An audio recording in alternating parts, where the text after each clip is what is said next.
Should be good. All right, Shalom. We the Hebrew Israelites coming at you from GmsTampa Bay. First and foremost, we want to give all the praises and glory unto Yahweh, Ba'ashem, Yahushai, Ba'ashem, Rakakwadash. Double honors to the elders, apostles of Great Millstone, and much blessing and salutations to the Akim around the four corners of the earth who are diligently pushing out this truth and its truth and sincerity. And you know, we're going to get into the times, the troubling times that we're getting ready to come into, which are upon us. Okay, get Ezekiel chapter 7. You got that second Ezra? Okay, because you know the Lord said that these things would, you know, troubling times would be coming to the streets of Babylon the Great, the virgin daughter of Babylon, which is America. For those of you that don't know, okay, this place is going to be destroyed. This place is going to be troubled. Why? Because of the pride of you people, man. Your pride has deceived thee, okay? Because your fearless leader Esau, his pride has deceived him, and as the king is, so are the people, okay? Start at the top, real quick.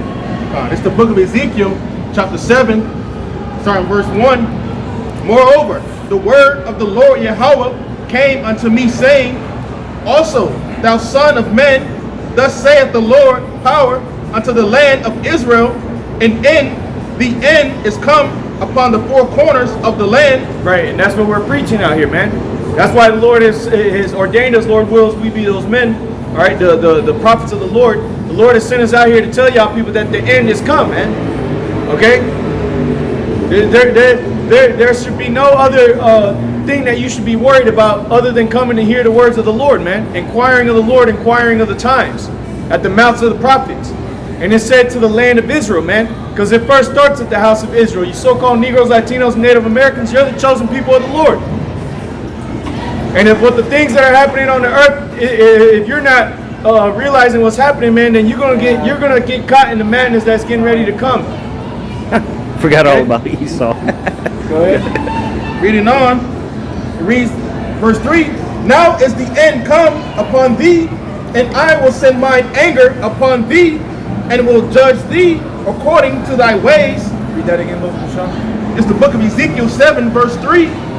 Now is the end come upon thee, and now I will send mine anger upon thee. Yeah, so now the end has come upon you people, man. The end is here. Okay? The end of society, the end of life as you know it, all these fun and games. Public shall get the voice of mirth shall be taken from the land. Okay? Because all this partying, all this acting like nothing's happening in the world, the Lord is getting ready to show you what's happening, man. Right. Okay? The Lord is getting ready to manifest His will upon the earth, whether you like it or not. A lot of you Americans are in for a rude awakening. That's right. The judgment of Yahweh Ba'ashem Yahushai and the words of the Heavenly Father aren't going to be quieted, man. We're going to chant down Babylon. The Lord is lifting up a standard on this place. Right. Go ahead. Reads on verse 3. Now if the end if you don't like it, there's another block you can sleep at. Simple as that. Yeah, you can run from one issue and you're going to run into another. Go ahead. Amos 5. This is the book of Ezekiel 7, verse 3. Now is the end come upon thee, and I will send mine anger upon thee, and I will judge thee according to thy ways. Right, and the Lord, the scripture says that the Lord is angry with the wicked every day, man. So now is the Lord's anger going to get ready to be shown upon these heathens, man. Primarily Esau, Edom here in Babylon the Great. Okay? Because it's been a long time coming for y'all to be judged, man. And 2/3 of Israel, y'all getting ready to be judged along with your daddy E, man. Go ahead. Reads on, it says, and will recompense upon thee all thine abominations. Yeah, the Lord is going to pay y'all back for all y'all abominations, man. All your backbiting, all your rebellion against the Lord, all your slander to the prophets of the Most High. That's why this building's got what's it called? Hit with judgment, man. Water pipes busting on a 12th level. Niggas paying $4,000 a month. Right. They can't even sleep at their house tonight. Right. Fuck out of here. All because what? Call Allah Yabashim Shai. Why? Why is that, man? Because the prophets of the Lord are out here prophesying against this place, man. Literally across the street. Right. Go ahead. Verse 4. And mine eye shall not spare thee, neither will I have pity. Right. But I will recompense. Right, go ahead. Verse 4. Ezekiel 7 verse 4. And mine eye shall not spare thee, neither will I have pity. See, the Lord ain't gonna have pity on people here in America, man. A lot of you scoffers are gonna die, man, by the hands of the Lord. Get real quick, Bubba Kashar. It is a terrible thing to fall into the hands of the Lord. Real quick, Bubba Kashar. It's in the New Testament somewhere. Forget exactly where. You see, because y'all wanna be a lot of you Americans, especially you damn Christians. Okay, y'all say that can't nobody judge me but the Lord. Well, guess what? The Lord getting ready to judge y'all, man, at His hand. Instead of you hearing the judgment and being condemned within your spirit by the prophets, you're going to be judged by the Heavenly Father Himself. You got that? And that's the worst way to get judged. You got it? Because it would behoove you to get the judgment from the prophets. But if you don't want to take heed, then like the brother just said, what is it, Isaiah 66, the Lord coming to plead with all flesh, which meaning judge. So if you don't want to get judged and repent, all right, well, the Lord gonna judge you, shit, and that's gonna be, cause you get hurt when you gotta repent, you know, cause you're supposed to be remorseful, but when the Lord come and do it, there ain't gonna be no space for all that, man. You're just gonna die, you know. That's right. Go Go ahead. Get that? Hebrews 10 and 31. It says, it is a fearful thing to fall into the hands of the living power. Right. It is a fearful thing to fall into the hands of the living power, man. Another scripture in the Apocrypha says, "Who shall not be utterly beat to powder, man, at the hands of the Lord." Roughly paraphrasing. So great judgment is getting ready to come by the Lord, man. And only those that are going to be who are already in the Lord's hand, okay, are going to be protected. They're not going to get hit by that right hand, man, which is Yahweh Shai, with His holy angels. Okay, that's that right hand of fury coming, man. That falcon punch. Okay, and guess what? The elect are going to be in that hand. Did the scripture say, "Who shall pluck them out of my hand?" We're going to be in the hand of the Most High, man. Go ahead. Hey, because what? The scriptures say, shall be turned from fishermen to hunters, man. Jeremiah 16. Right. So we're going to be a part of that right hand as well, man. We joint heirs, ain't we? Go ahead. We're going to partake in the judgment of this place as well. This is the book of Ezekiel 7 verse 4. And mine eye shall not spare thee, neither will I have pity.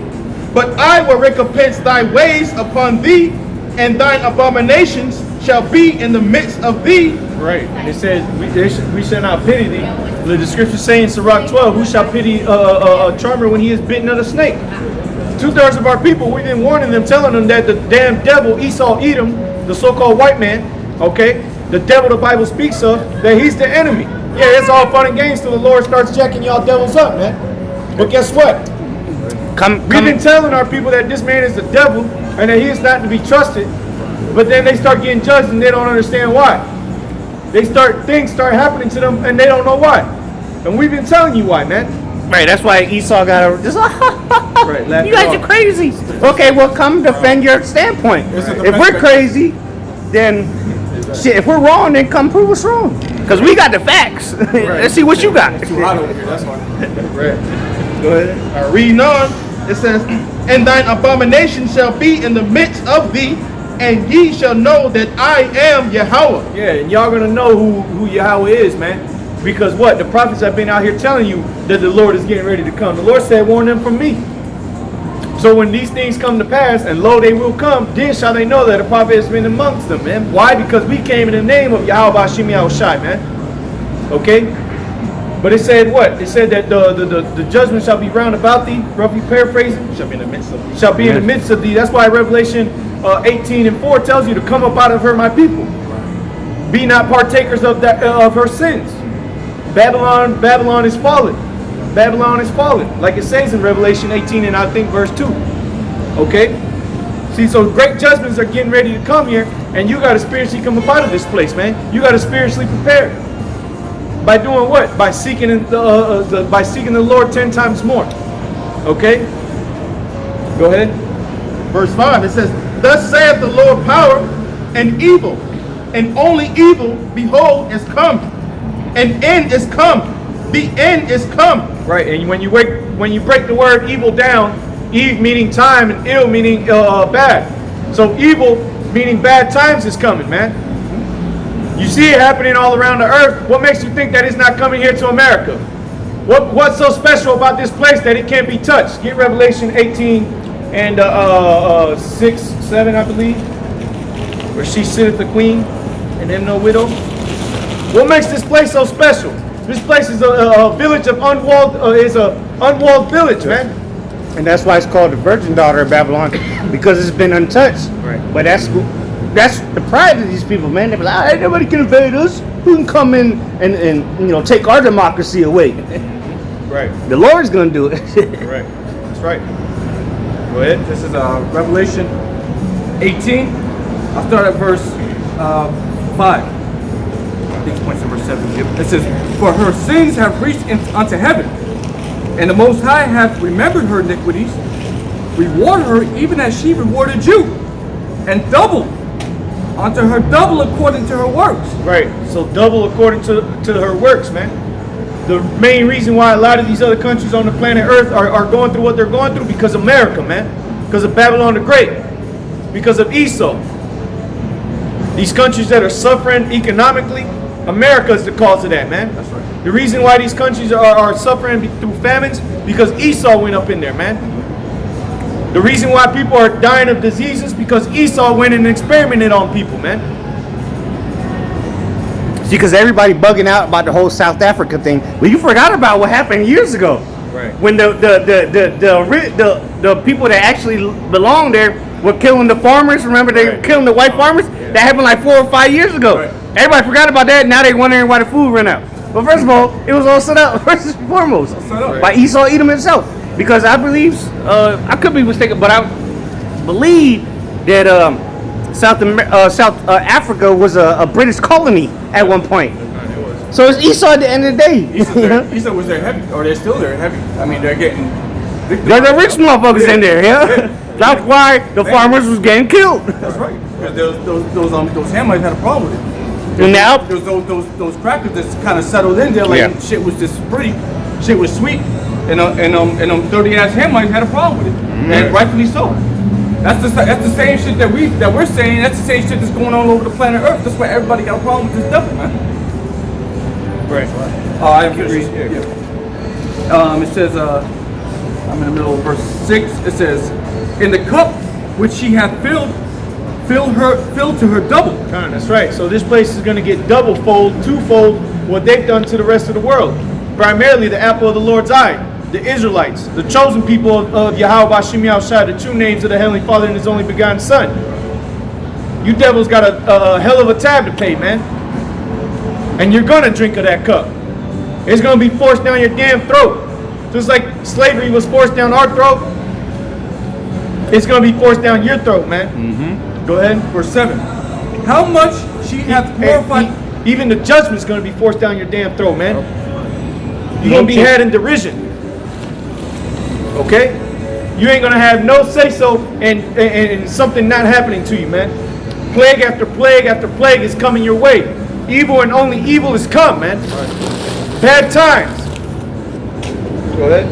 It says, verse 7, how much she hath glorified herself and lived deliciously, so much torment and sorrow give her. Right, so much torment and sorrow give her. Why? She's lived deliciously off, she's benefited off tormenting these other nations, man. Tormenting the Israelites. Us in slavery, you think that was cool? You think we were indentured servants? You people really believe that lie? That we willingly wanted to serve this damn devil? You think you Israelites, you so-called Negroes, Latinos, Native Americans, ask yourself, do you really wake up willingly in the morning and say, I want to go to work? Hell no, man. You'd rather be sitting at home with your feet kicked up like the people that we used to be, man. But now we're subjugated to this damn devil and his system, man. Go ahead. For she saith in her heart, I sit as a queen, and I am no widow, and shall see no sorrow. Right, and that's the pride of America, of Babylon the Great. I am a queen and sit no widow. A queen goes back to the word whore, man. And this place is the whore that rideth upon the beast. Okay? But it says, I am no widow. This place ain't never been touched. They ain't never had nobody really invade America like that, other than the British. But that was, that's a different story. Yeah, they didn't even invade it. Yeah. That was They were before just trying to America was keep even. it. Yeah, exactly. They were trying to keep that land. Right. Go ahead. Verse 8. Therefore shall her plagues come in one day, And one day, go ahead. death, and mourning, and famine, and she shall be utterly burned with fire. Right. Read that again. Bubba Shaw. Therefore shall her plagues come in one day. It started the queen. It says, for she saith in her heart, I sit a queen, and am no widow, and shall see no sorrow. Therefore shall her plagues come in one day, death, and mourning, and famine. Right. So you see how these Americans think like that. It's in the scriptures. Who gonna come fuck with us? Oh, wait, American will never be invaded. Oh, blah, blah. Exactly. And that's the pride that that the Lord wants to see. So that when he comes, it's all justified. So, okay, yeah, talk that shit. But what's going to come to you? Death and mourning. So you're going to be mourning. You're going to be mourning the loss of your children like the other nations have been mourning the loss of their children due to your fucking drone strikes and your biological warfare, all that garbage you be doing all over the world. You're going to experience the same shit. It says mourning and famine. And America's going to get hit with a famine. America's going to get hit with a nice famine. It's going to be more than likely due to the fact of inflation. Okay, you're not going to be able to afford food anymore, so you're not going to be able to eat. And some of you people out there that don't want to get the job, you're not going to be able to eat. Right. Eventually, people are just gonna loot the stores. But once you loot the stores, they're not gonna restock the shelves. That'd be stupid. So it could get looted again? Yeah, exactly. Right. That's what's going on in South Africa. You see everything laid out in the streets because they went in there, took what they needed, and that's it. So that ain't gonna happen in America, man. Most likely, motherfuckers are gonna buy this shit up before the looters even start. Right. So it ain't looking too good, man. The only thing that's gonna be left is the shit that's non-nutritious. Right. You're gonna have to go Kool-Aid. kill each other for that. Right. Kool-Aid and bonbons and all that. Right. Read that verse again, that last one. Con. This is Revelation chapter 18, verse 8. Therefore shall her plagues come in one day, death, and mourning, and famine, and she shall be utterly burned with fire. And she shall be utterly burned for fire, man. Why? Because this place is wicked as all hell. Now get that precept, because all these things were created for this exact purpose. Matter of fact, while he reads that, get the Lord created the wicked for the day of evil. Go to Kashar, get that. This is the book of Sirach, chapter 40, starting at verse 9. Sirach 40, verse 9. It reads, death and bloodshed, strife. See, and we read blood, mourning, what's going to come to Babylon, right? Go ahead. Because this is another precept to prove who Esau Edom is, man. Because who's in control of Babylon the Great? Who's running the world? Job 90:24. That's crazy, man. Go ahead. So like real quick, if you look at the building, the 12th floor, and look, you see where that design starts? It looks like it's rough. That's the 12th floor, bro. That's judgment, bro. Reads on, Sirach 40, verse 9.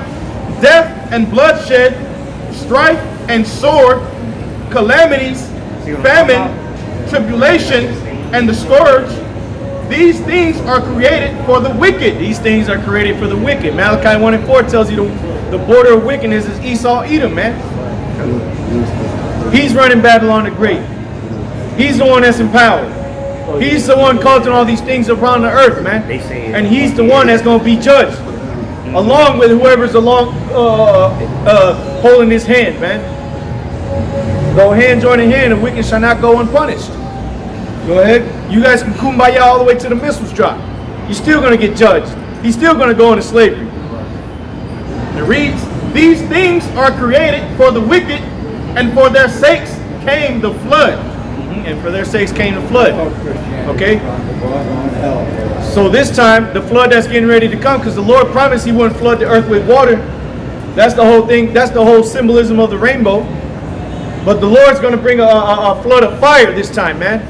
And it's spiritual that this building got flooded across the street from where the prophets prophesied, man. Because a flood of truth has been coming out here, man. The living waters has been flooding this building, man. And the Lord's getting ready to break the breaches thereof. Symbolic to the first death. Right. Yeah, and the building's still standing. As in the days of Noah.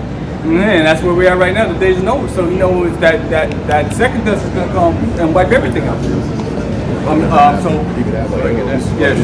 Proverbs chapter 16, verse 4.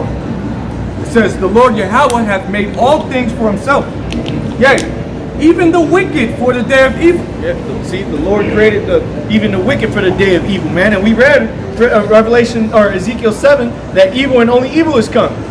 So the Lord created Esau for this specific moment, for him to be judged for all the things that he's done, and for him to judge you wicked 2/3, man. It's your time to shine. Right. That's why in the book of Lamentations 4:21 it tells you just to live it up, bro. You know, basically, because really, you're when that day comes, that's it. You can't. There's no more wars, no more none of that bullshit you be doing over the earth. That's it. Get it all out now. That was it on that. You had something else? I had a few things. Unless you had something lined up there. No, I didn't. But Okay, yeah, quick. Okay. Good, bro. Okay, this is the book of Isaiah 47, starting at verse 1. It reads, "Come down and sit in the dust, O virgin daughter of Babylon. Sit on the ground." Right. And what does that dust represent? The confusion, man. Isaiah 19 tells you that the Lord has mingled a perverse spirit in the midst thereof, the water. All right.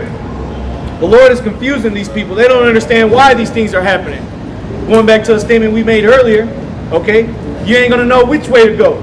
You ain't gonna know why these things are happening. But you should know, because the prophets have been out here, so you're not gonna be left with any excuses. Okay? Go ahead, read that again from the top. It's the book of Isaiah 47, verse 1.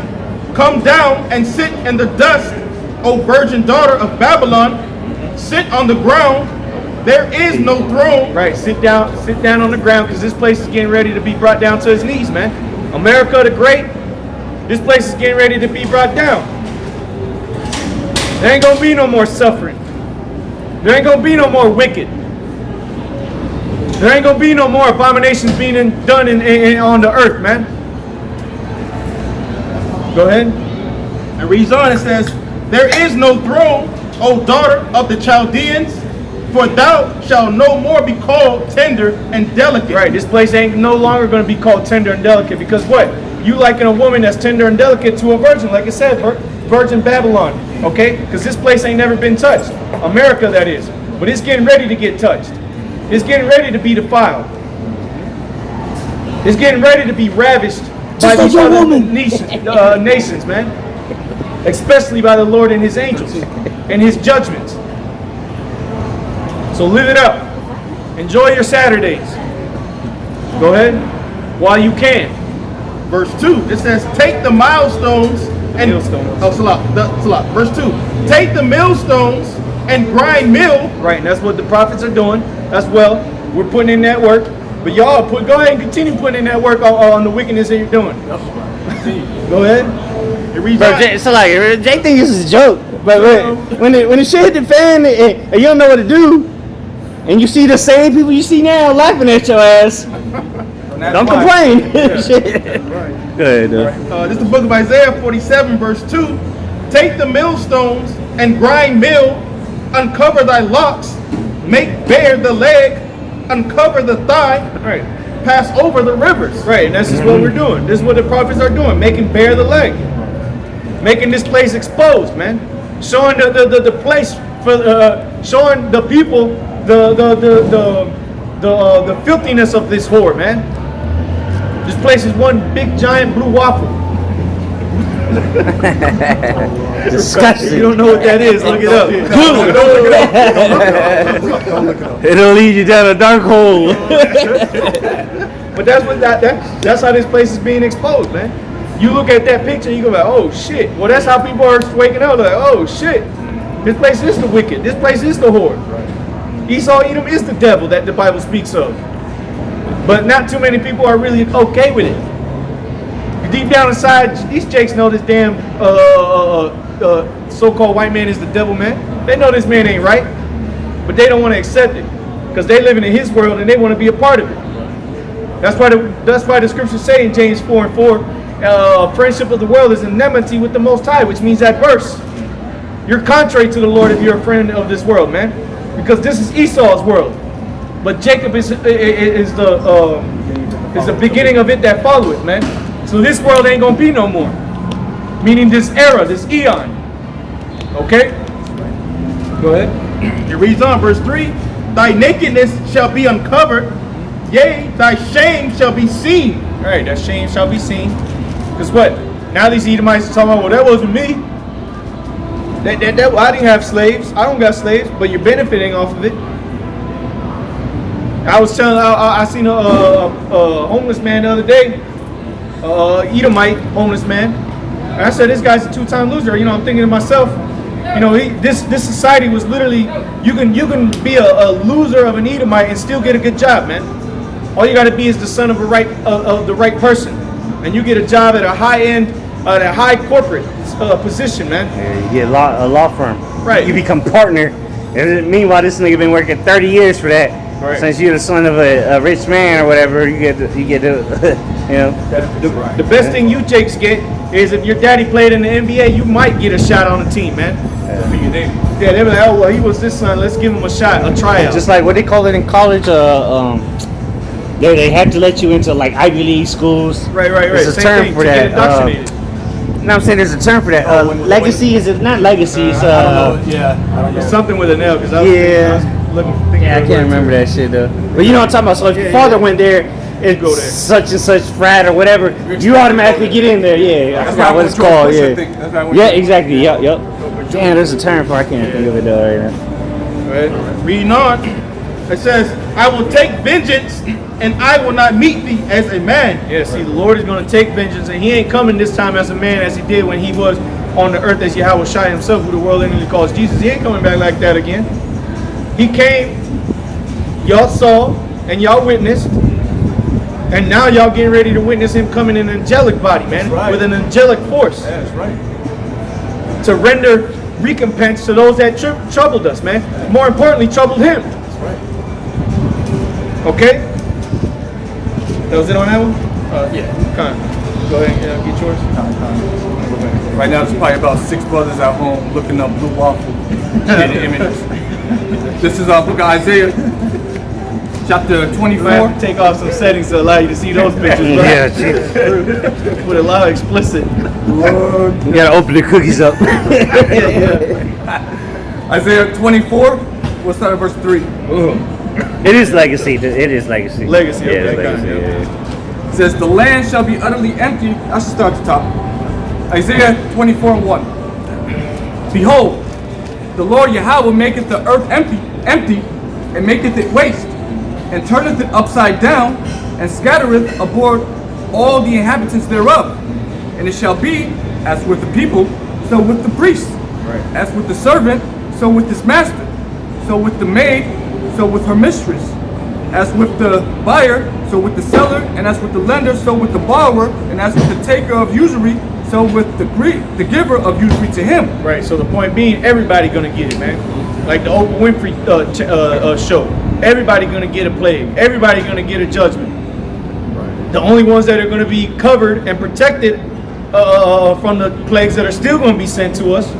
Because, hey, Jacob's trouble doesn't mean that if you're a hopeful member of the elect that you're not gonna go through Jacob's trouble. You're gonna still be around it, but you're just gonna be well off.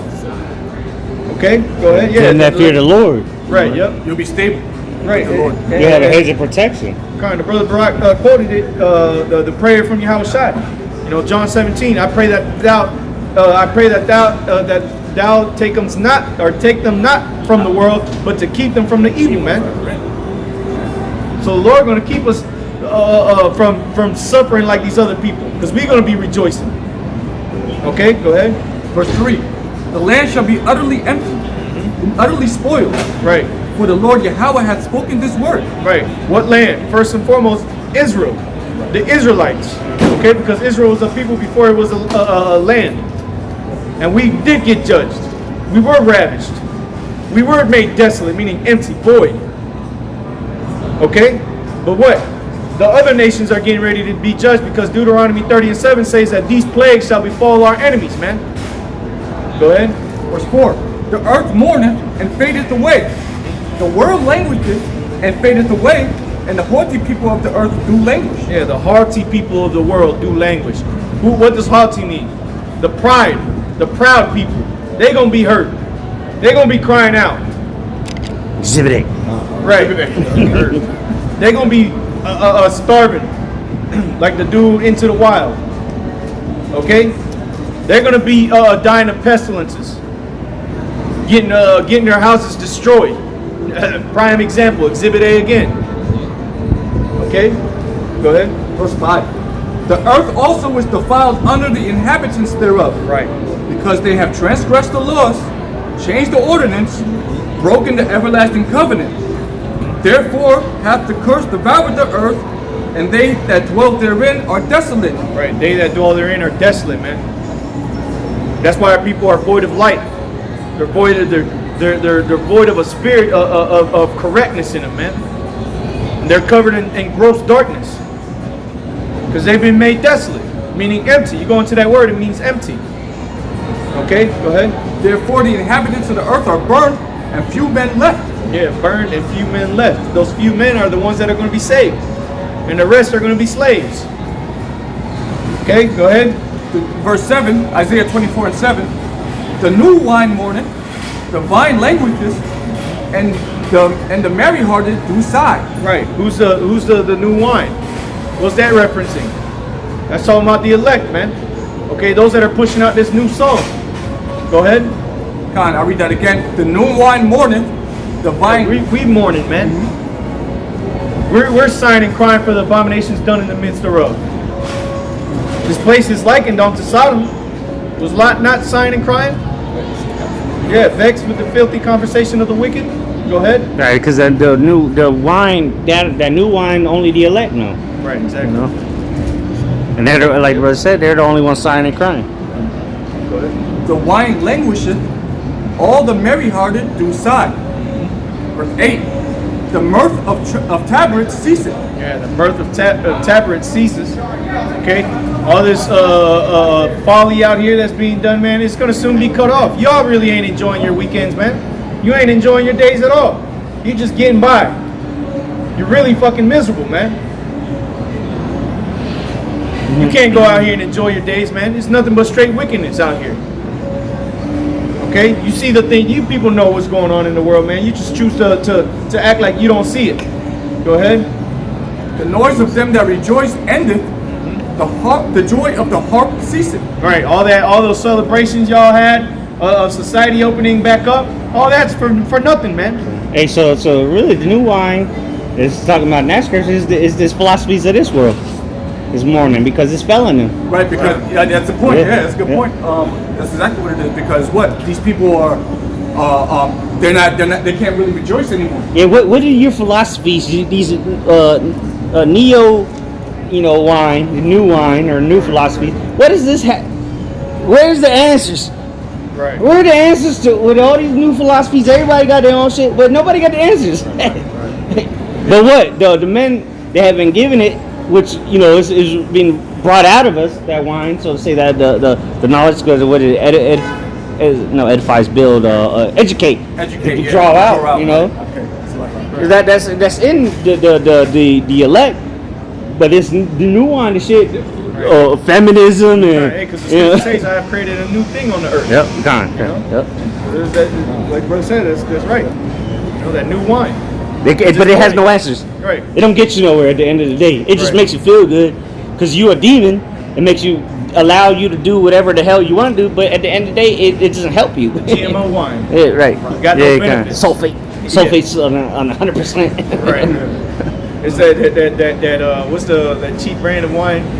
Barefoot. Or even worse, the Ashwitz. Oh, yeah. Right. The kosher Carlos wine. Ruzzi. Yeah. Or the Carlos Ruzzi.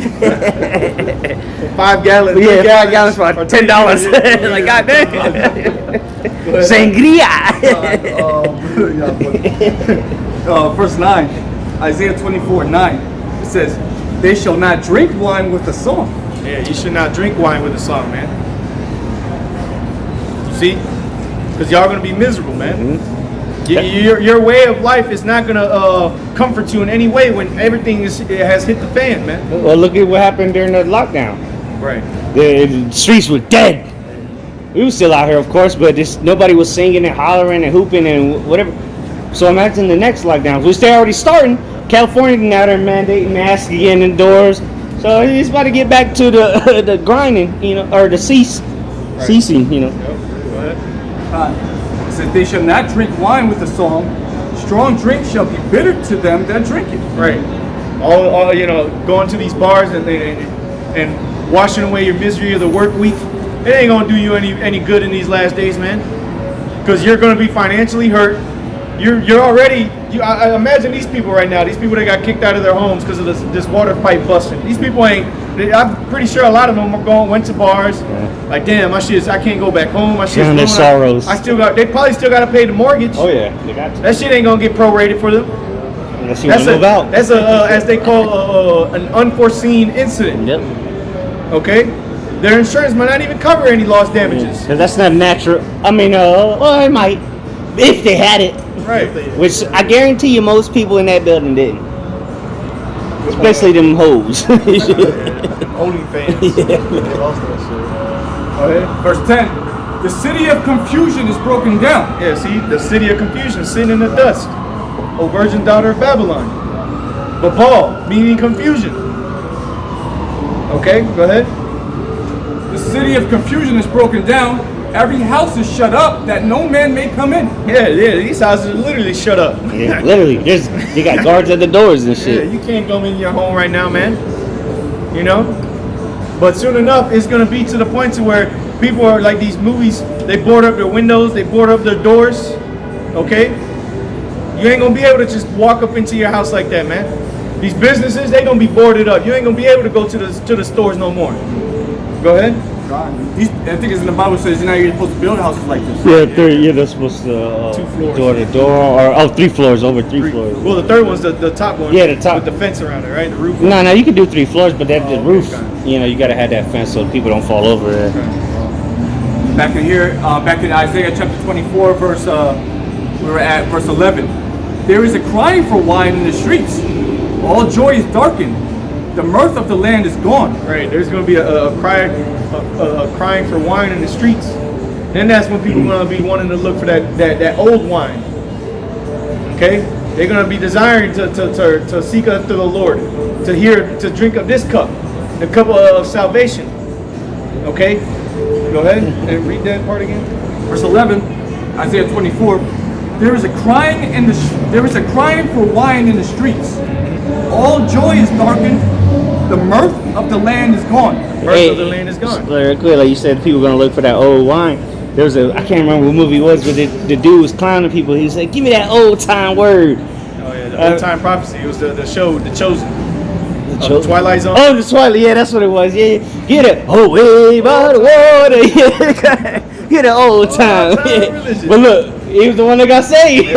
He, even though he marched, he has to do on the wheelchair, right? Yeah. He marched, but then he ended up getting with it. The Right. nigga that was with him didn't get it. Right. Yeah. Brothers ain't seen that episode. You gotta watch that one. It's on YouTube. Just type in The Chosen Twilight episode. Yeah. It's a good one, bro. It shows the missiles and everything. Yeah, the chariots, the salvation, all that. But only for those that believe. Yep. Go ahead. And it's spiritual because in the episode, they were watching videos. Yeah, exactly. And that was before YouTube when they made that episode. Yeah, they were watching the videos, and that's how they would be saved, through watching the videos and believing. Give me that old time. Yeah, Right, that's and then good. not only that, but then they had the prophets come to them. Yeah, door to door. Oh, I seen that shit.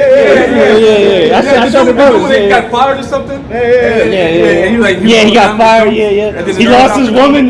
All the shit. And he still didn't want to believe. I seen that years ago. God. Verse 12. Isaiah 24 and 12. And the city is left desolation. Yeah. See, so get Ezekiel 7 and 15 real quick, because the city is going to be left desolation, man. This is going to be one of the worst parts of a town that you can be in. Cities. The downtowns, the metropolitan areas. Which cities is made? How Pastor Bar go into it? is made for women. There's a term for metropolitan actually. It goes into built for women. You know, that's why you got metropolis. Yeah, that's what. So that's why you got food, store, clothes, all these things. All right there within each other. Convenience. It's convenient to live in the city. Right. You know, it's not convenient to live in the middle of nowhere because you gotta get your own shit. You know, Women want convenience. If you run out of something, you can't just go to the store next door. You know. You have to drive a while, like on a horse or something. Yep. Real quick before you continue, get that second 15. All right, it's the book of Ezekiel 7, verse 15.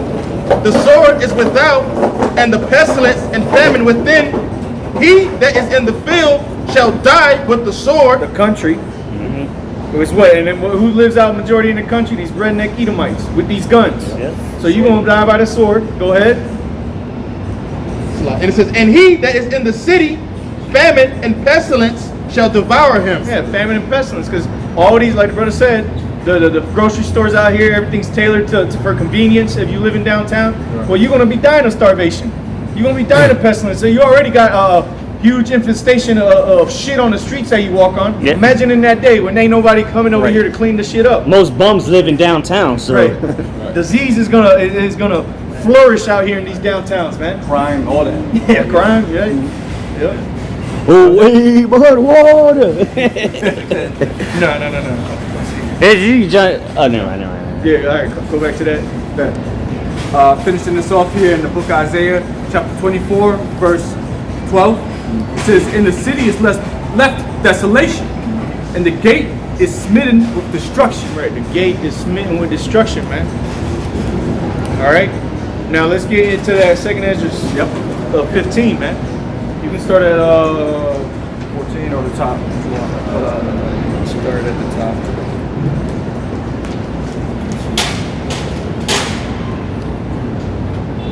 I got a quick precept. Okay, This go ahead. is the book of 2nd Ezra, chapter 8, verse 50. Or since the brothers getting ready to go into the different things that's getting ready to come upon this earth, it says, "For many great miseries shall be done to them that in the latter time shall dwell in the world, because they have walked in great pride." Right, because of great pride. So what? Read that again, because this is what happened to these people in this building with the water flood. This is a miserable thing that's happening to them. Go ahead. It's the book of 2nd Ezra 8 and 50. For many great miseries. See, and the Bible prophesied about things like this, and this is on a very, very, very small level of what the Lord's getting ready to do to them. Go ahead. For many great miseries Prophecies, man. Go ahead. shall be done to them Shall be done to them. that in the latter time We in the latter times, shall dwell in the world, Uh-huh. because they have walked in great pride. because they have walked in great pride. I guarantee you, 99.9% of these people in this building are all out proud, man. Prideful as hell. And they I see live in a us. luxury department downtown. Ain't nobody telling me shit, especially the women of this place, man. Proud as hell. All the snickers and slanders that we get from the people, and all we doing is telling you what the scriptures say. But now look at them. They ain't nowhere to be seen because they ain't allowed back in their building. They got their water pipe busted, getting covered by the news. on 2 different floors. Go ahead. That was it on that one? Go ahead and get that. Yeah, exactly. Yeah. Yeah, because like brother said, bitches just come out damn near half naked walking the dog. Right. Just to walk a dog. Just to walk the dog. Well, that bitch had to run out the building from the fucking 20th floor, run down the stairs with the dog, if she even took the dog, because a lot of bitches just left the animals and then had to go get them. So if the building was on fire, the animals would have died. So So in the book of 2nd Ezra, the 15th chapter, we'll start at the top. We all love this one. Our favorite. Go ahead. 2nd Ezra 15 and 1. "Behold, speak thou in the ears of my people the words of prophecy, which I will put in thy mouth, saith the Lord, and cause them to be written in paper, for they are faithful and true." Verse 3. Yeah, we putting it on paper right now, man. We you know, the metaphor, we putting it down on paper, meaning we recording it for anybody to come back tomorrow, the next day, or next week, or maybe even right now. Yep. You getting this word. You're able to read it and understand it because it's being broken down to you. Like a story. You read a story that explains from the beginning to the end what's happening. And you get a picture of it in your mind as you read, if you have the vision. Right. Okay, go ahead. Verse 3. 2nd Ezra 15 and 3. "Fear not the imaginations against thee, Let not the incredulity of them trouble thee that speak against thee. Yeah, so like when me and this brother pull up from camp, you got a goddamn demon over there talking shit, go preach your shit. You know, acting like he wanted to do something to us, like he wanted to get his ass stomped out, because really that's what it was. But we ain't troubled by that, man. We throw up a quick curse and we keep them moving like we like. Ultimately, at the end of the day, the Lord is going to judge that man either way. But we ain't troubled by their incredulity, meaning their unbelief. Right. For what if some did not believe? Shall I make the faith of the Most High without effect? God forbid, meaning hell no. So just because you got people that don't believe in the prophecies that are written in the scriptures that are happening right now as we speak around the earth and soon to come here to America, does that mean it ain't gonna happen? Or because you got two people that came up and they don't believe it, like, oh shit, well brothers, you know they ain't believe, let's go home. I guess we didn't do our job today. Go ahead, brother. Right. Yeah, because the Lord said in Ezekiel chapter 3, whether they hear or forbear, man. So we out here to tell you whether you listen or not. It ain't our problem if you listen or not. We washing our hands like Pontius Pilate said. And you see how the Lord's flipping it around on them. Now we the ones washing our hands of your blood. That's right. Go ahead. That's cool. Verse 4. For all the unfaithful. Yeah, all the unfaithful, man. The majority of you people are unfaithful. You don't believe in the Most High. You don't have faith in the Lord. You have faith in yourself. For all the unfaithful shall die. Read that again with some power, brother. Read it from your gut, brother. Voice. Don't want me to do it. Reach deep down, brother. I'm only 135 pounds this time. 2 Ezra 15, verse 5, or verse 4 rather. For all the unfaithful shall die in their unfaithfulness. That's right, man. Shall die in your unfaithfulness, man. So that I'm my own God, I'm creating my own reality. You gonna die in your own little reality, man. You're gonna die as these plagues are consuming you, man. As the judgments are overwhelming you. Plagues, you said? Yep. Behold, saith the Lord, I will bring plagues upon you. Behold, saith the Lord. The word of the Lord. Okay? Go ahead. It says, I will bring plagues upon the world. Right. The sword, famine, death, All the things created for the wicked we read in Sirach 40 and 10. Yep. Go ahead. and destruction. So that goes to show you that the unfaithful are wicked. The unbelievers, they're wicked. If you don't believe in the Most High, you're wicked, man. You can feed every homeless man in the earth. You can be the nicest guy around or the nicest woman around. If you don't have faith in the Lord, you are wicked, man. The Lord said, he that doeth the will of my Father, the same as my mother, my brother, and my sister, man. Right. Everybody else is outside of that. If you ain't doing what the Lord said to be doing, fulfilling your lot, then you're going to die. You got a lot of Catholics that feed poor people, then they rape kids. So Right. it's you do a good deed, so to say, don't make you good. It's about serving the Lord. Yeah. They'll do it. And it's rebellion, really, when it comes down to it. But a lot of these people eat them like cinnamon. Yeah. You You get these people that say, well, I stay in my lane. I just do what I need to do to get by in life and make it, And guess what? Those people are going to die. And it's like that. And they think they're taking the humble route just by saying that. Well, I'm just doing me. Hopefully, the Lord, He gonna love me, and He loves everybody if you just believe in Him. And they think by saying that it's taking the humble route, but really it's just you being rebellious and you're justifying your wickedness. And the Lord hates that shit, bro. Right. He hates it. Heart. Pride of heart. Done. Yep, go ahead. Back in chapter 15 here, 2 Ezra, verse 5. Behold, saith the Lord, verse 6 rather. For wickedness hath exceedingly polluted the whole earth. There you go. Going back, tying it to Revelation 18. The sins of this place have reached the heavens, man. The Lord is an ill savor to the Lord what's being done in this land. All the wickedness of this people, man. The homosexuality of these people. All that's burning the Lord's hair nostrils right now. Or the nose follicles. What'd I say? He's a hair nostrils. That hair nostril hairs. I do that sometimes. Go ahead. For verse 6. Verse 6, for wickedness has exceedingly polluted the whole earth. Yeah, it's exceedingly polluted the whole world. Get so like I'll get it. It's the etymology. Read that again, Bubba Kashar.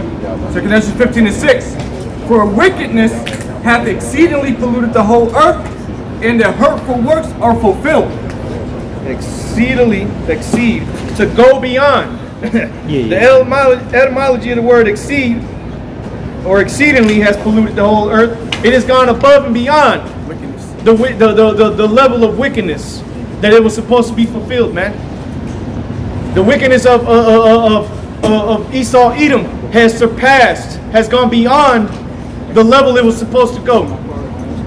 Okay? Go ahead. Read that verse one more time. Absolutely. One more again. Verse 6. 2 Corinthians 15, verse 6. For wickedness hath exceedingly polluted the whole earth, and their hurtful works are fulfilled. And their hurtful works are fulfilled. So see, your wickedness that you've done that's gone above and beyond, now has been fulfilled. It has been fulfilled. And the Lord has been bringing about the end since Yahushua. Okay, because that's when the end started. When Yahushua came out, what he said before he went up, it is finished. Everything was done. Now the plague, now the judgments were coming. Damn. Go ahead. Verse 7.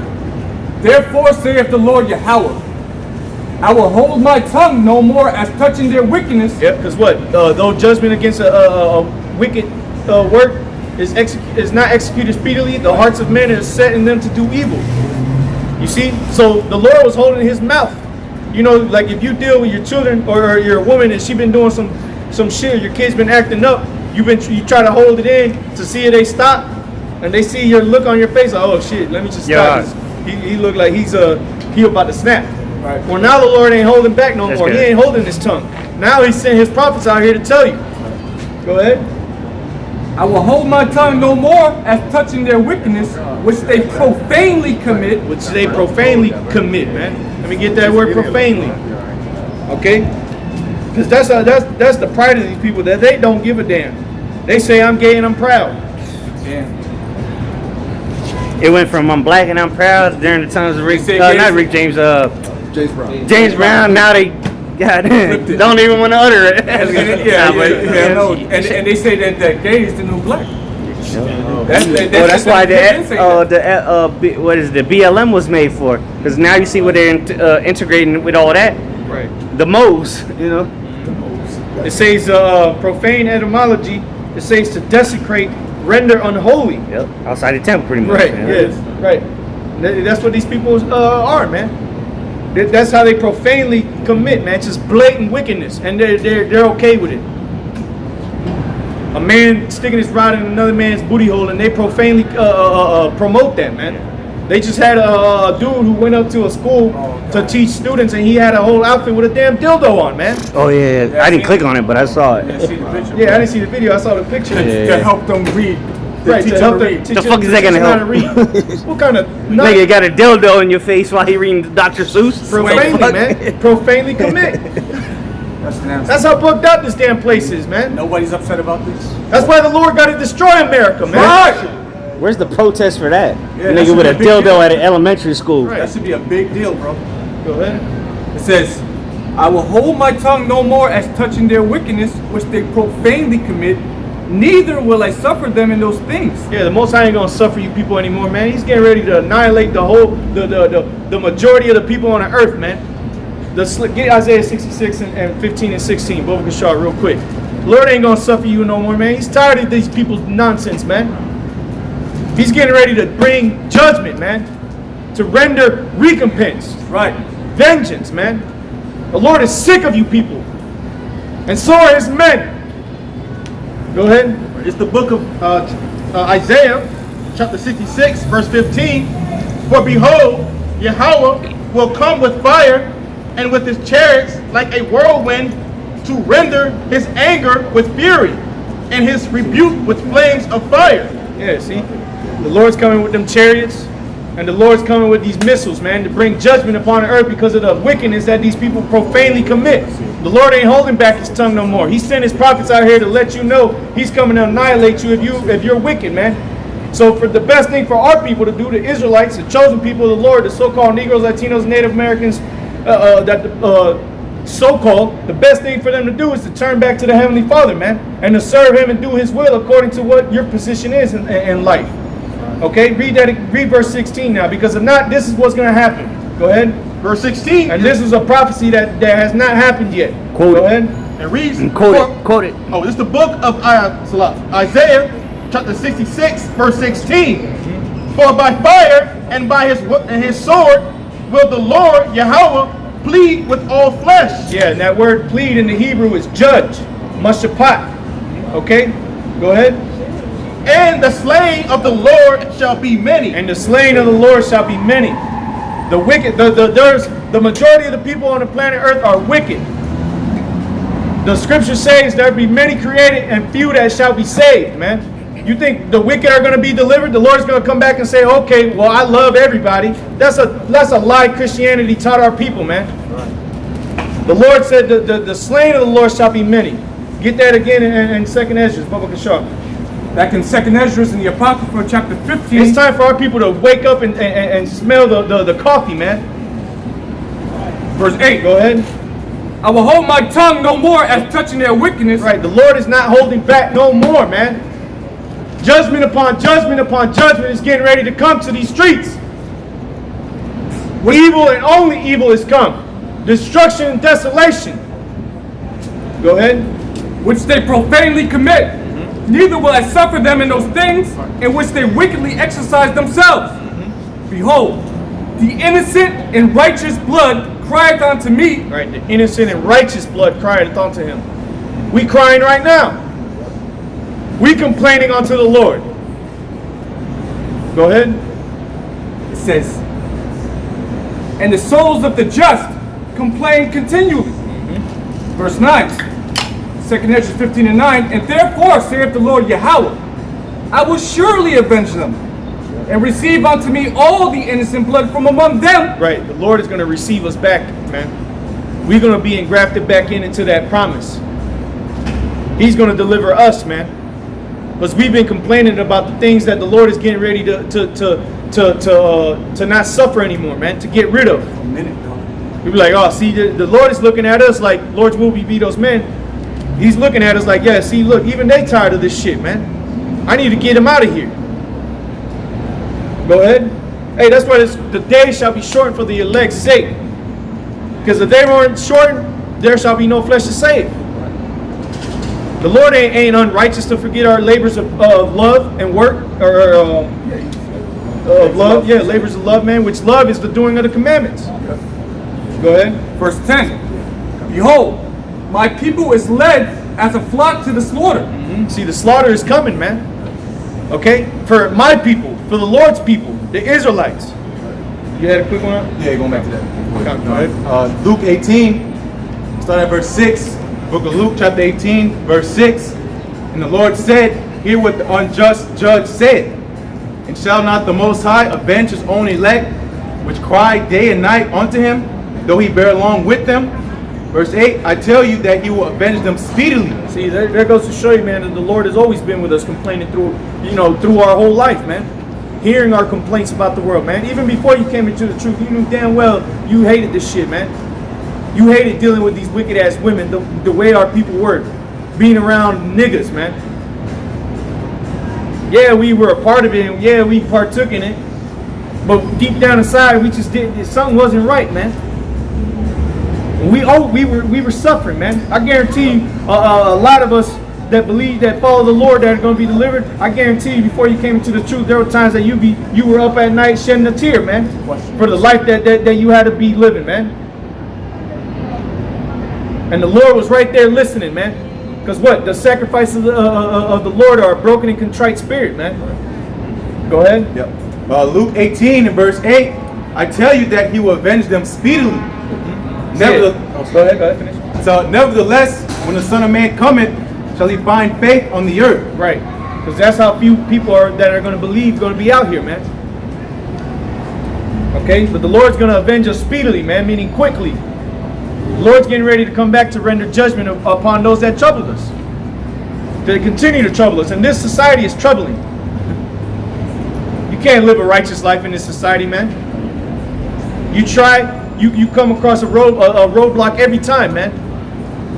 Whether it be at your job, or why your beard growing out like that? You know, I need you to edge it up, but we're gonna have to let you go, man. Or something, man. Whatever the issue may be, man. You can't live a righteous life in this society. That's why the Lord we gotta get up out of here, man. That was it on that? Yeah, can I say real quick? That's why it says in Proverbs 20th chapter, it says most men will proclaim their work, but a faithful man who can find, if you paraphrase it. You know, so that's why the Lord's coming back to save what is precious unto him. He's going to destroy all the stuff here in America and only going to save his elect. That shows you how much they're worth something. There's Lambos, and he said even gold and silver he's not going to regard. He don't care about that shit. He cares about his men that's made up, that's pure gold. You know? Same thing like in the days of Noah. He killed the whole world except for those 8 people. That tells you right there that the Lord will do it. He said he'll do it again, but he's not going to do it the way the flood is going to be fighting. So here it says back in 2 Ezra 15, verse, 11? I'll read verse 10. Behold, my people was led as a flock to the slaughter. I will not suffer them now to dwell in the land of Egypt. I will not suffer them now to dwell in the land of Egypt. We in the land of Egypt. Spiritually Sodom and Egypt. Okay? Yeah, and what? We were going into it on Wednesday, man. All the wickedness that was being done in Egypt of old is being done here in a whole new level, man. Once again, the homosexuality, the wickedness of serving these other gods. All these things are being done here in America once again, man. Go ahead. 11. It ain't gonna be too much longer, man. Brothers just gotta hold on, and we almost out of here, man. We nigh at the door, man. Lord's will, we be those men. Go ahead. But I will bring them with a mighty hand. Yeah, Yahweh Shai. Go ahead. And a stretched out arm, and smite Egypt with plagues, as before. Who was that spirit that came out into Egypt? Yahweh Shai himself, man. Go ahead. As before, and will destroy all the land thereof. Right, as before, referencing the Egypt of old. But it isn't that same Egypt of old. Okay? This is the new Egypt that now the Lord is going to come and deliver us from. That he's going to judge.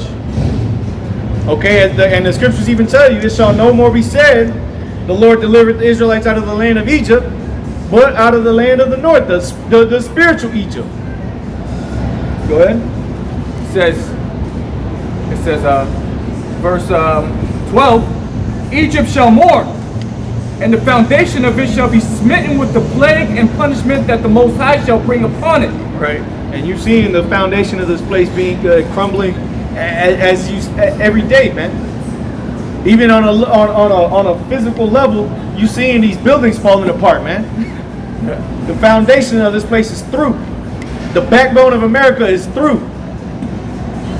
Okay, go ahead. Verse 13, they that till the ground shall mourn. Yeah, the farmers are mourning. The plagues, the pestilences that have been happening even outside of America. Droughts. Right, the droughts. Yep. Farmers being pushed out of the land. You don't think they're mourning because of that? Go ahead. They're having to sell to fucking pennies on the dollar. Right. Their whole land. To the who? The government. Which is selling to who? China.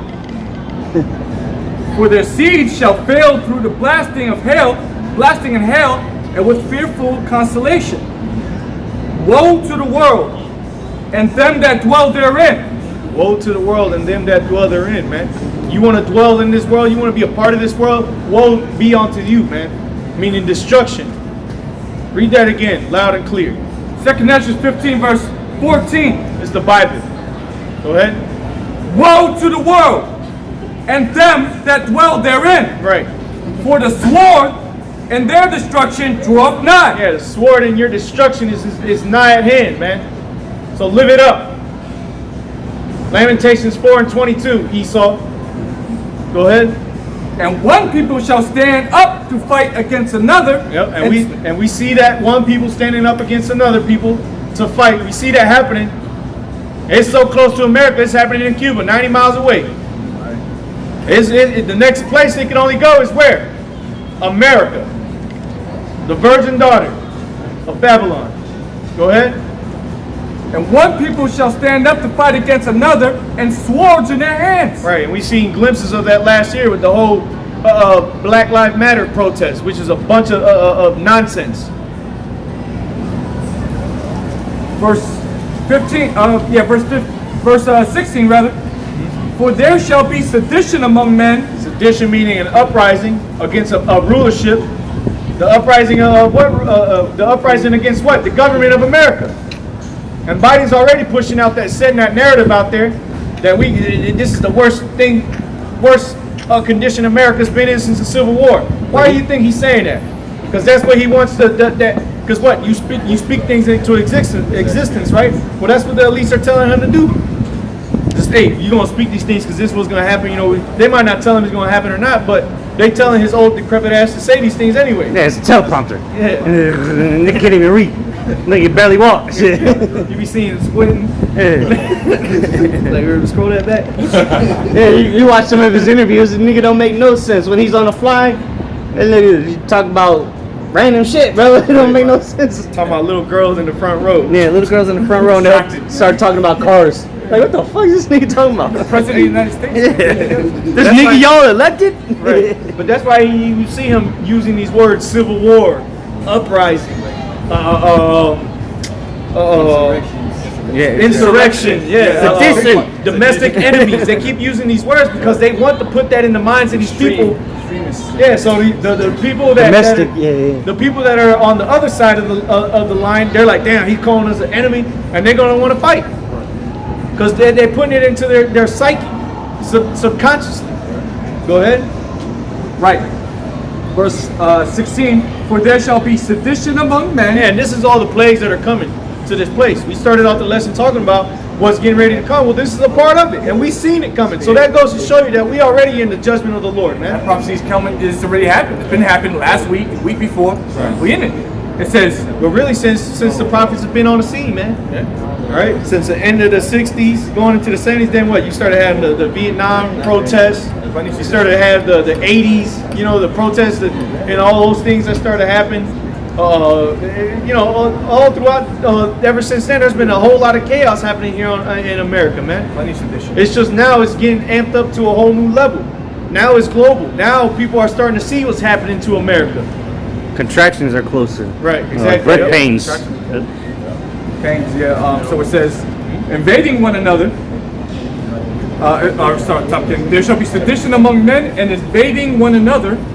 They shall not regard their kings nor princes. Right. And the course of their actions shall stand in their power. Yeah, so you ain't gonna give a damn about what Joe Creepy Biden is talking about. Stand down. You know, like Trump said to the Proud Boys, stand down and wait or something like that. Yeah, he said stand down and stand by. Yeah. They ain't gonna be no more. They're gonna be like, to hell with that. And they're gonna go and do what they want to do, man. Bro, shit, Trump might come and tell them, hey, now it's time to stand up. The governors, that when they start talking about, oh, there's too much going on, Delta virus, Gamma virus, all this other shit that's happening out here, we need to go to lockdown. Ain't nobody gonna be listening to that madness, man. Yeah. Go ahead. Right. They shall not regard their kings or princes, and the course of their actions shall stand in their power. Yeah, it's going to be in the hands of them. It's going to be in their mind to want to do these things. They ain't going to be coerced. They ain't going to be persuaded.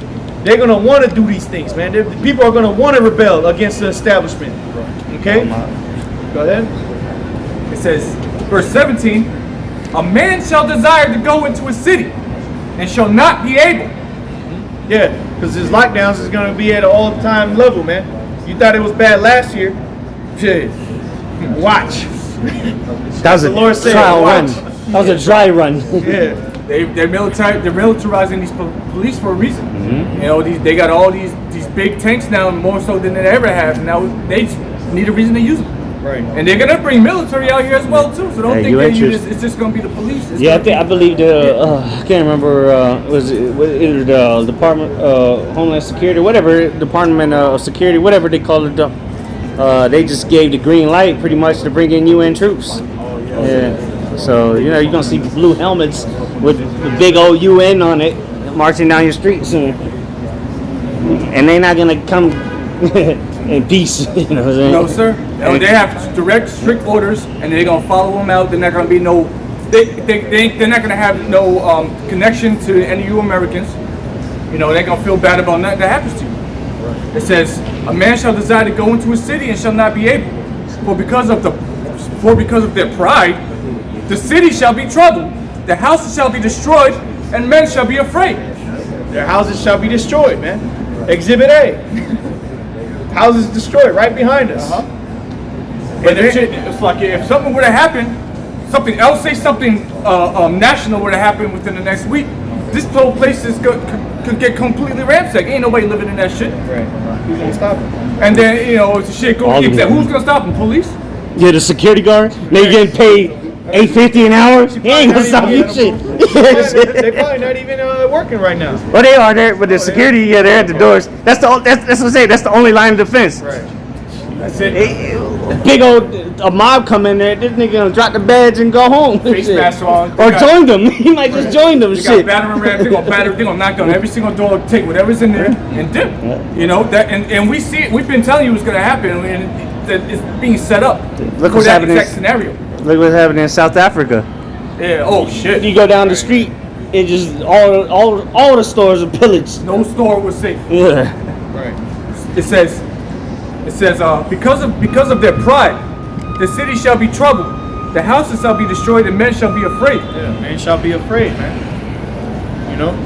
You think that in these countries that these things are happening, you don't think these men are afraid on some level? Mm-hmm. They're terrified. They don't know what to do.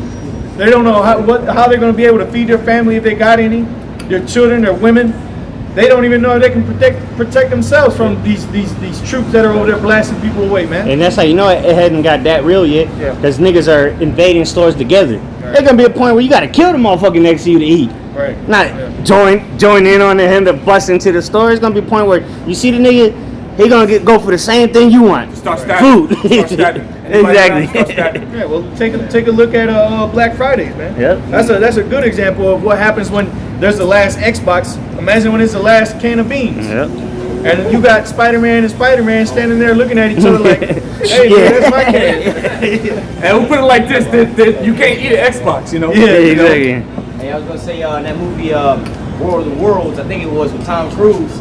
They had the one last remaining van and the one last remaining gun, and you see they were trying to run. The whole mob swarmed them, and then they got hijacked. And then the next person got in. They took the gun and shot him. Yeah, The van was slowly just making up the street, but it had like 10 different occupants, you know, within a couple feet, man.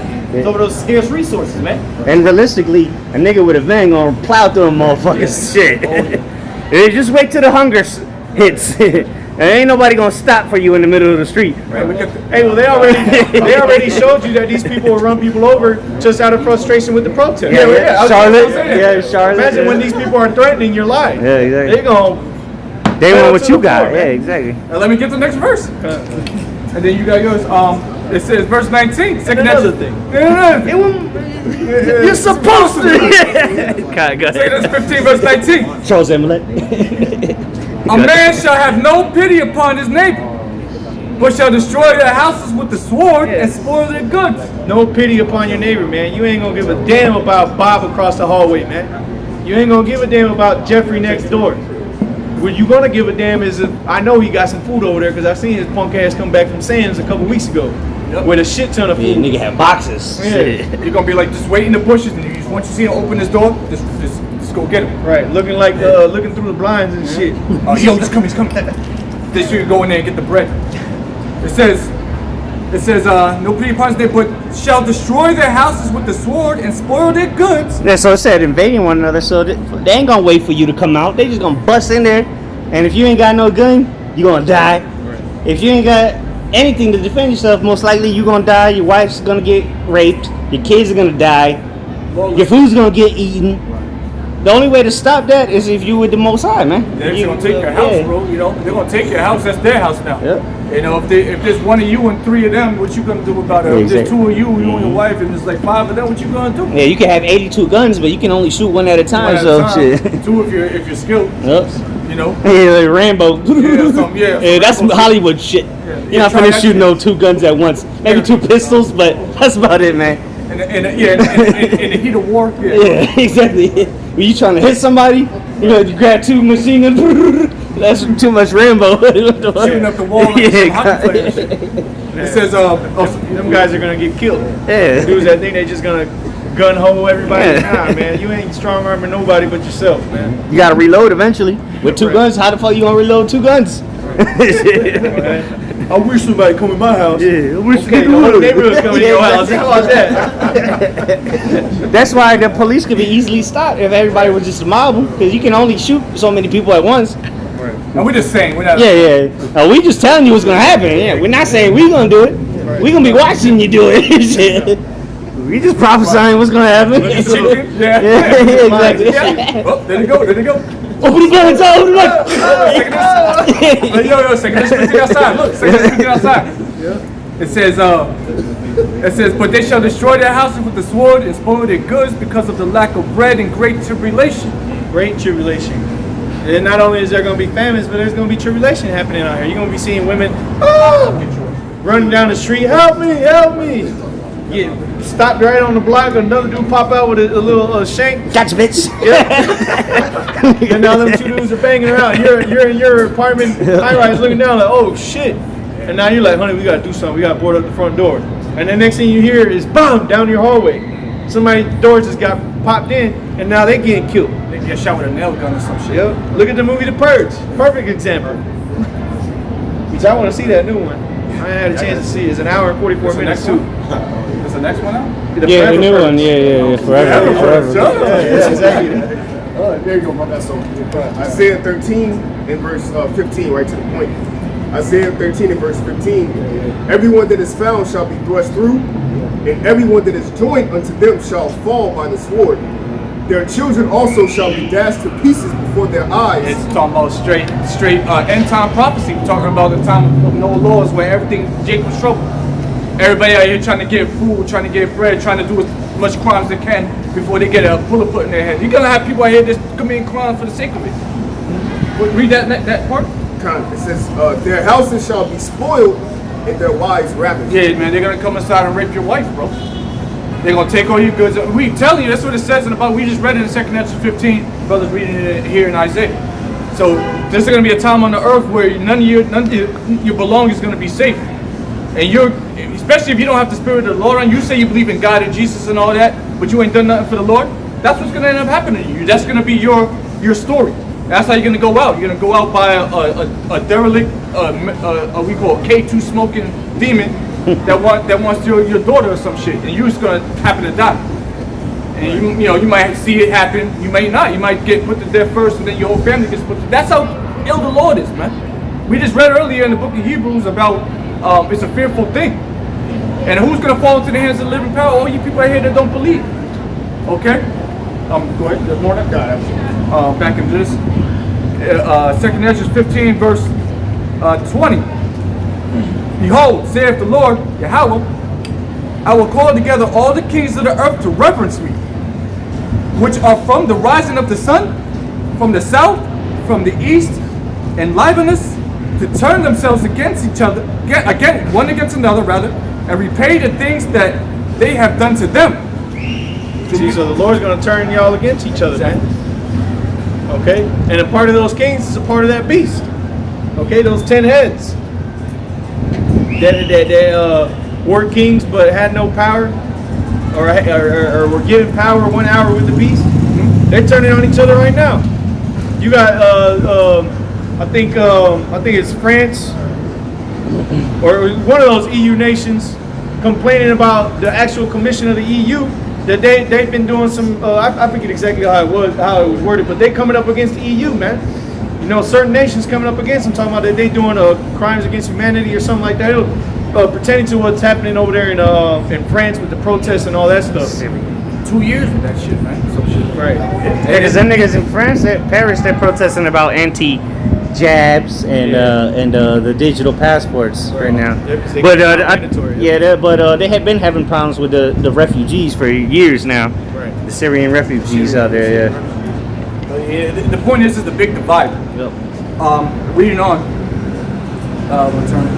it says verse 21, like as they do yet this day unto my chosen, so will I do also, and recompense in their bosom. Thus saith the Lord Yahweh, my right hand shall not spare the sinners, and my sword shall not cease over them that shed innocent blood upon the earth. Right, so all this coming up against the Israelites, the chosen people of the Lord is getting ready to put y'all against each other, man. All these nations that were confederate with each other against the Israelites, the Lord is getting ready to turn them against each other, primarily against Esau, Edom, the so-called white man, the devil the Bible speaks of. Go ahead. It says, verse 23, the fire is gone forth from his wrath and hath consumed the foundations of the earth, and the sinners like the straw that is kindled. See, they're going to be burned like the straw that is kindled, man. Like a bale of hay lit on fire. That's how the people are going to be. With the quickness, gone, just like that. Go ahead. Verse 24, 2 Ezra 15 and 24. Woe to them that sin, and keep not my commandments, saith the Lord. Yeah, plain and simple, to the point. The Lord hates the sinner. It said, woe to them that sin. Now, the Lord didn't say, woe to sin. The Lord said, woe to them that sin, man. And Christianity will teach you that it's a sin. That's the problem. God hates the sin, not the sinner. And that's nowhere in the Bible. Yeah, exactly. And niggas will say that shit, bro. Yeah, that's the spirit of women, man. You can't even Google that. Yeah, teaching you to have the spirit of not taking accountability Right. for yourself, for the things you're doing. Oh, let's blame the pork for being here because I ate it. Let's blame the pork. No, man. You can't blame the pig, man. Pigs aren't wicked. Okay, they're a beautiful animal. They have a purpose here on the earth. You can't blame it for existing. Your dumbass is not supposed to go there, chop it up and roast it. And eat it. God hates told you to do that. God hates the fact that I ate the pork, but he don't hate me for it. Right. That made no sense. He's looking at you shaking his head. Right. You're an idiot. Where's the protest against adultery? I haven't seen There ain't people protesting, oh, the hell with adultery. Nah, man, the Lord is going to come back and be like, oh, those committing adultery are going to get it. He ain't going to be like, all right, what's adultery at? We're going to get adultery and do away with adultery. We're gonna put adultery in the lake of fire. What the fuck is that? Yeah, how do you do that? You got something, right? Yeah, go ahead. This is Amos 9 and 10. All right, Amos 9 and 10, it says, all the sinners of my people shall die by the sword. Yeah, it didn't say all the sin of my people. The Lord ain't going to get everybody's sin and put it in a bag and then toss it into some, like brother said, into a lake of fire. Go ahead. Amos chapter 9 and verse 10. Let me go up to 9. It says, for lo, I will command it, and I will sift the house of Israel among all nations, like as corn is sifted in the sea. Shall not the least grain fall upon the earth. And all the sinners of my people shall die by the sword, which say, the evil shall not overtake nor prevent us. Yeah, because they saying, oh, the Lord hates the sin, not the sinner. So why? I'm not going to get judged. What are you talking about? Who say that they shall not prevent us? It says, which say the evil shall not overtake nor prevent us. Right, the evil being the judgments, they thinking they ain't going to happen, it ain't going to come upon them, that it ain't going to consume them for the wickedness that they're doing. But lo and behold, when they shall see these things come to pass, then shall they know that a prophet has been amongst them, man. Then they're going to know, oh, damn, I was a wicked-ass demon. You see? That was it on that one? This is Sirach chapter 12, verse 6. Yep, Sirach 12 and verse 6. For the Most High hateth sinners, and will repay vengeance unto the ungodly, and keepeth them against the mighty day of their punishment. Read it again, Brother Sean. Correct. Sirach 12 and 6. For the Most High hateth sinners, and will repay vengeance unto the ungodly, and keepeth them against the mighty day of their punishment. Yeah, see, so the Lord hates you sinners, man. The sinners of our people, because those are the only people that can sin. The law was only given to the Israelites. It wasn't given to Moab. It wasn't given to Esau. It wasn't given unto Ammon. That's why these other nations can go up against the laws that are written in the scriptures and not get judged. The only person that's going to get judged according to the scriptures is Esau, but that's because he took on the laws. He took on the ways of our people. So he's going to be judged according. You want to be a hater and take our shit? Well, now you're going to have to drink of the cup. Just like we drank of the cup. You see? Go ahead. Sirach 23 and verse 8. The sinner shall be left in his foolishness, Right. but the evil speaker in the proud shall fall thereby. Right. See? You're going to fall thereby, man. And the sinner is going to be left in his foolishness, man. You're going to die by that same foolishness that you desired. Okay? The Lord said in Proverbs chapter 1, verse 31, that they shall be given unto their ways, man, to their devices. So you wanted to be wicked? Well, you're going to get nothing but straight up wickedness done to you in these last days, man. reap what you sow. Yep, exactly. Yep. Those in on that one, Paul? Yeah, Go ahead. Back in 2 Genesis 15, verse 24 again. Woe to them that sin, and keep not my commandments, saith the Lord Yahweh. I will not spare them. Go your way, ye children, from the power, defile not my sanctuary. For the Lord knoweth all them that sin against him. Yeah, see, the Lord knows you, man. No matter what crevice of the earth you think you're going to hide in, the Lord knows you, man. The Lord's eyes are 10,000 times brighter than the sun, beholding all things. The Lord sees you, man. The Lord knows where you at. The Lord's going to send a plague personally to you. You might be in the middle of a wilderness. You might be in a cave. You might be off the grid, so to say. The Lord will find you, man. You will be sought out. Go ahead. It says, I will not spare them. Go your way, ye children, from the power, defile not my sanctuary. For the Lord knoweth all them that sin against him, and therefore delivereth them unto death and destruction. See, that's what the Lord is going to deliver the wicked of our people, man. To death and to what? Destruction. Okay? Because that's all that's coming upon the earth. Death and destruction. Sword and famine. Pestilences. The plagues. Judgments of the Lord, man. Go ahead. I'm going to read two of them real quick. This is Isaiah 65 and 12. It says, therefore will I number you to the sword, and you shall all bow down to the slaughter. Because Yes, when was it the writing on the wall? Or mene, take a. It says one of them was you have been measured, or you have been numbered. Something along those You've been lines. weighed, You have measured, weighed, and been found wanting. and being found wanting, man. So they've been measured, they've been numbered. Go ahead. it says, therefore will I number you to And that was Babylon. Yeah. to the sword, and you shall all bow down to the slaughter, because when I called, ye did not answer. When I spake, ye did not hear, but did evil before my eyes, and did choose that wherein I delighted not. That's right. See, so our people chose the ways that pleased them and not the Lord, man. The selfishness. They chose rather to serve themselves and to serve these other guys and to serve the only living power. The one that had the power to kill and to bring forth life. Go ahead. Now, one more real quick. Isaiah 66 and 4. It says, I also will choose their delusions and will bring their fears upon them, because when I called, none did answer. When I spake, they did not hear, but did evil before my eyes, and chose that which I delighted not. And to back you up real quick, how you said, no matter where you try to run and do all these different things, it says, Isaiah 66 and 4 says, I also will choose their delusions and will bring their fears upon them.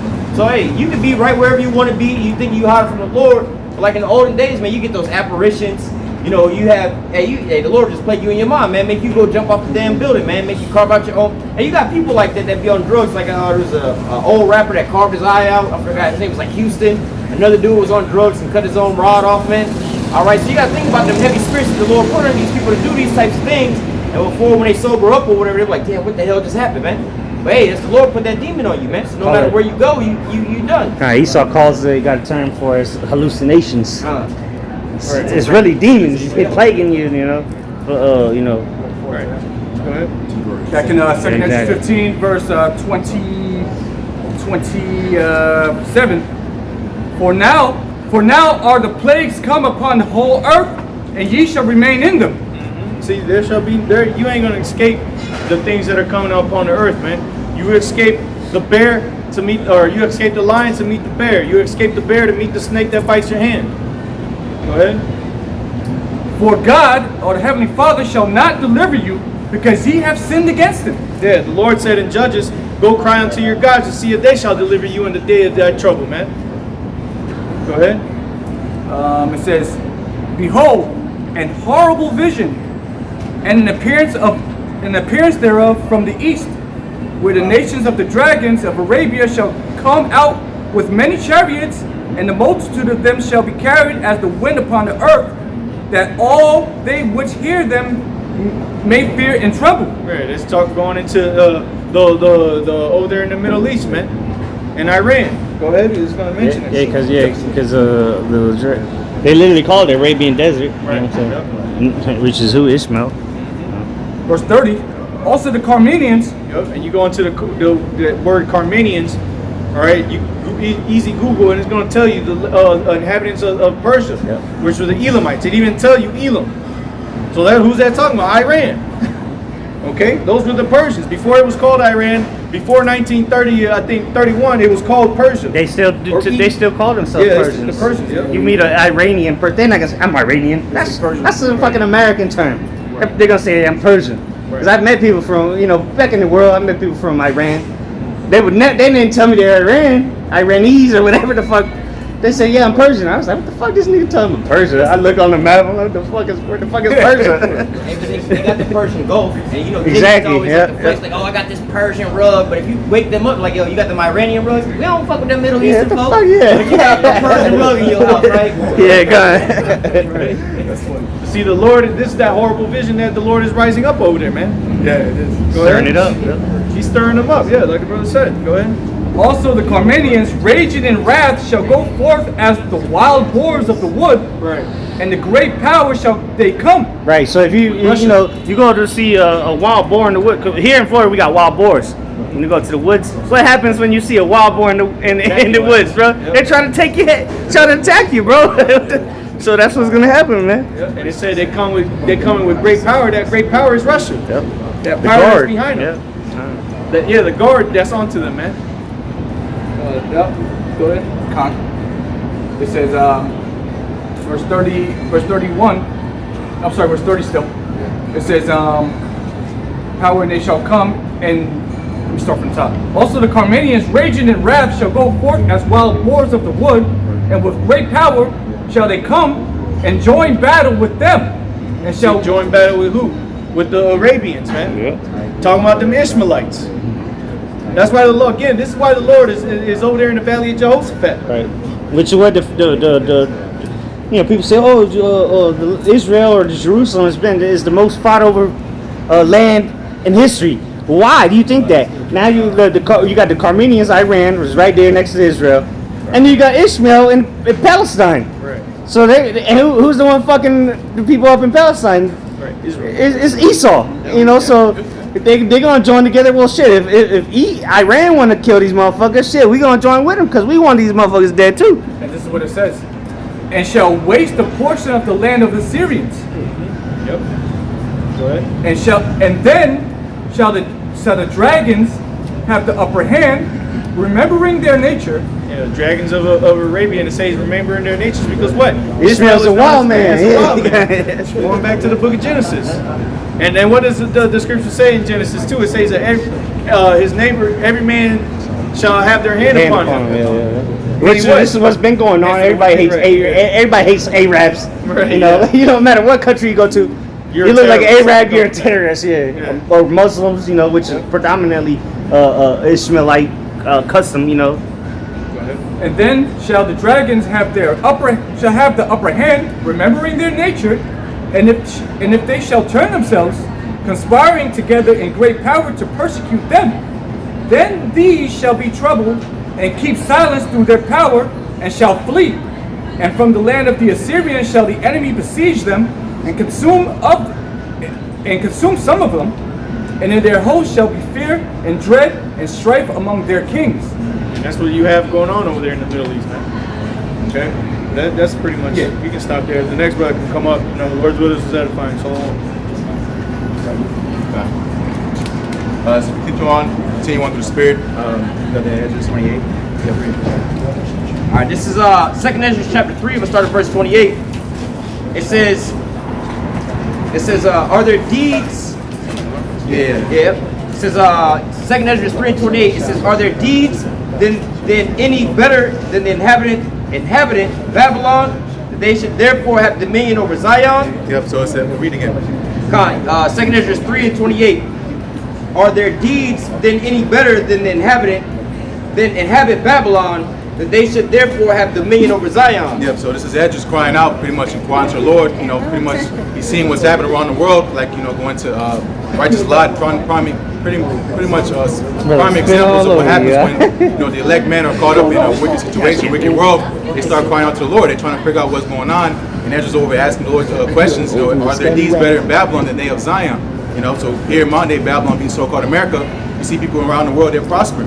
And so really what Psalm 37 chapter says is the wicked, pretty much that prosper in the world. They're increasing riches, and they're doing evil. So that's just saying this can't be right. How are they doing wrong and being rewarded for that, you know.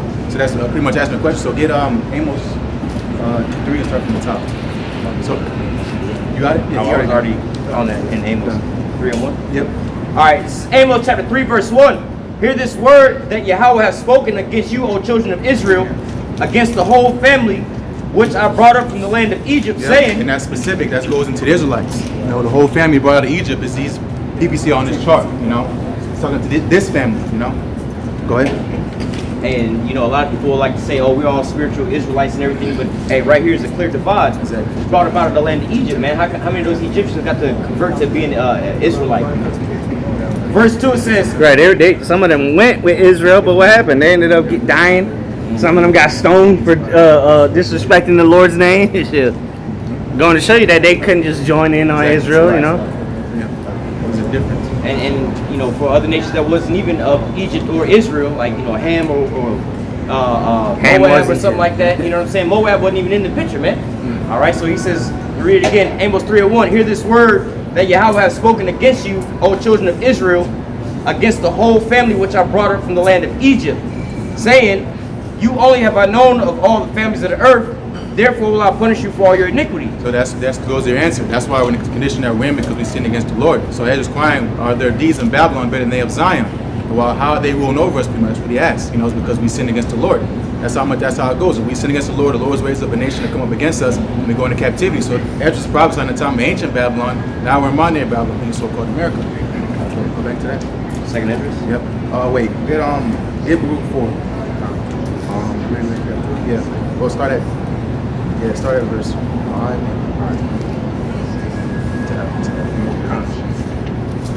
Baruch.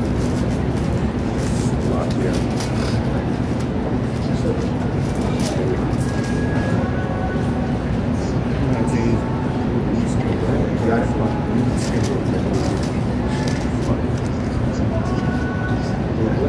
All right, somebody pull it up on the phone or something. Shit. All right, this the book all of day. You got it? Yeah, got it. This the book. Start at verse 5. All right, this is the book of Baruch, chapter 4, verse 5. It reads, "Be of good cheer, my people, the memorial of Israel." Yep, because the memorial, they're really going to Zion, the monument, you know, that's the Lord's resting place. Because it says, the Lord said, earth is my throne, heaven is my throne, heaven is my throne, earth is my footstool, where is the place of my rest, where is the place he built unto me, is his people, you know. Reads on, verse 6. "Ye were sold to the nations, not for your destruction, Yep.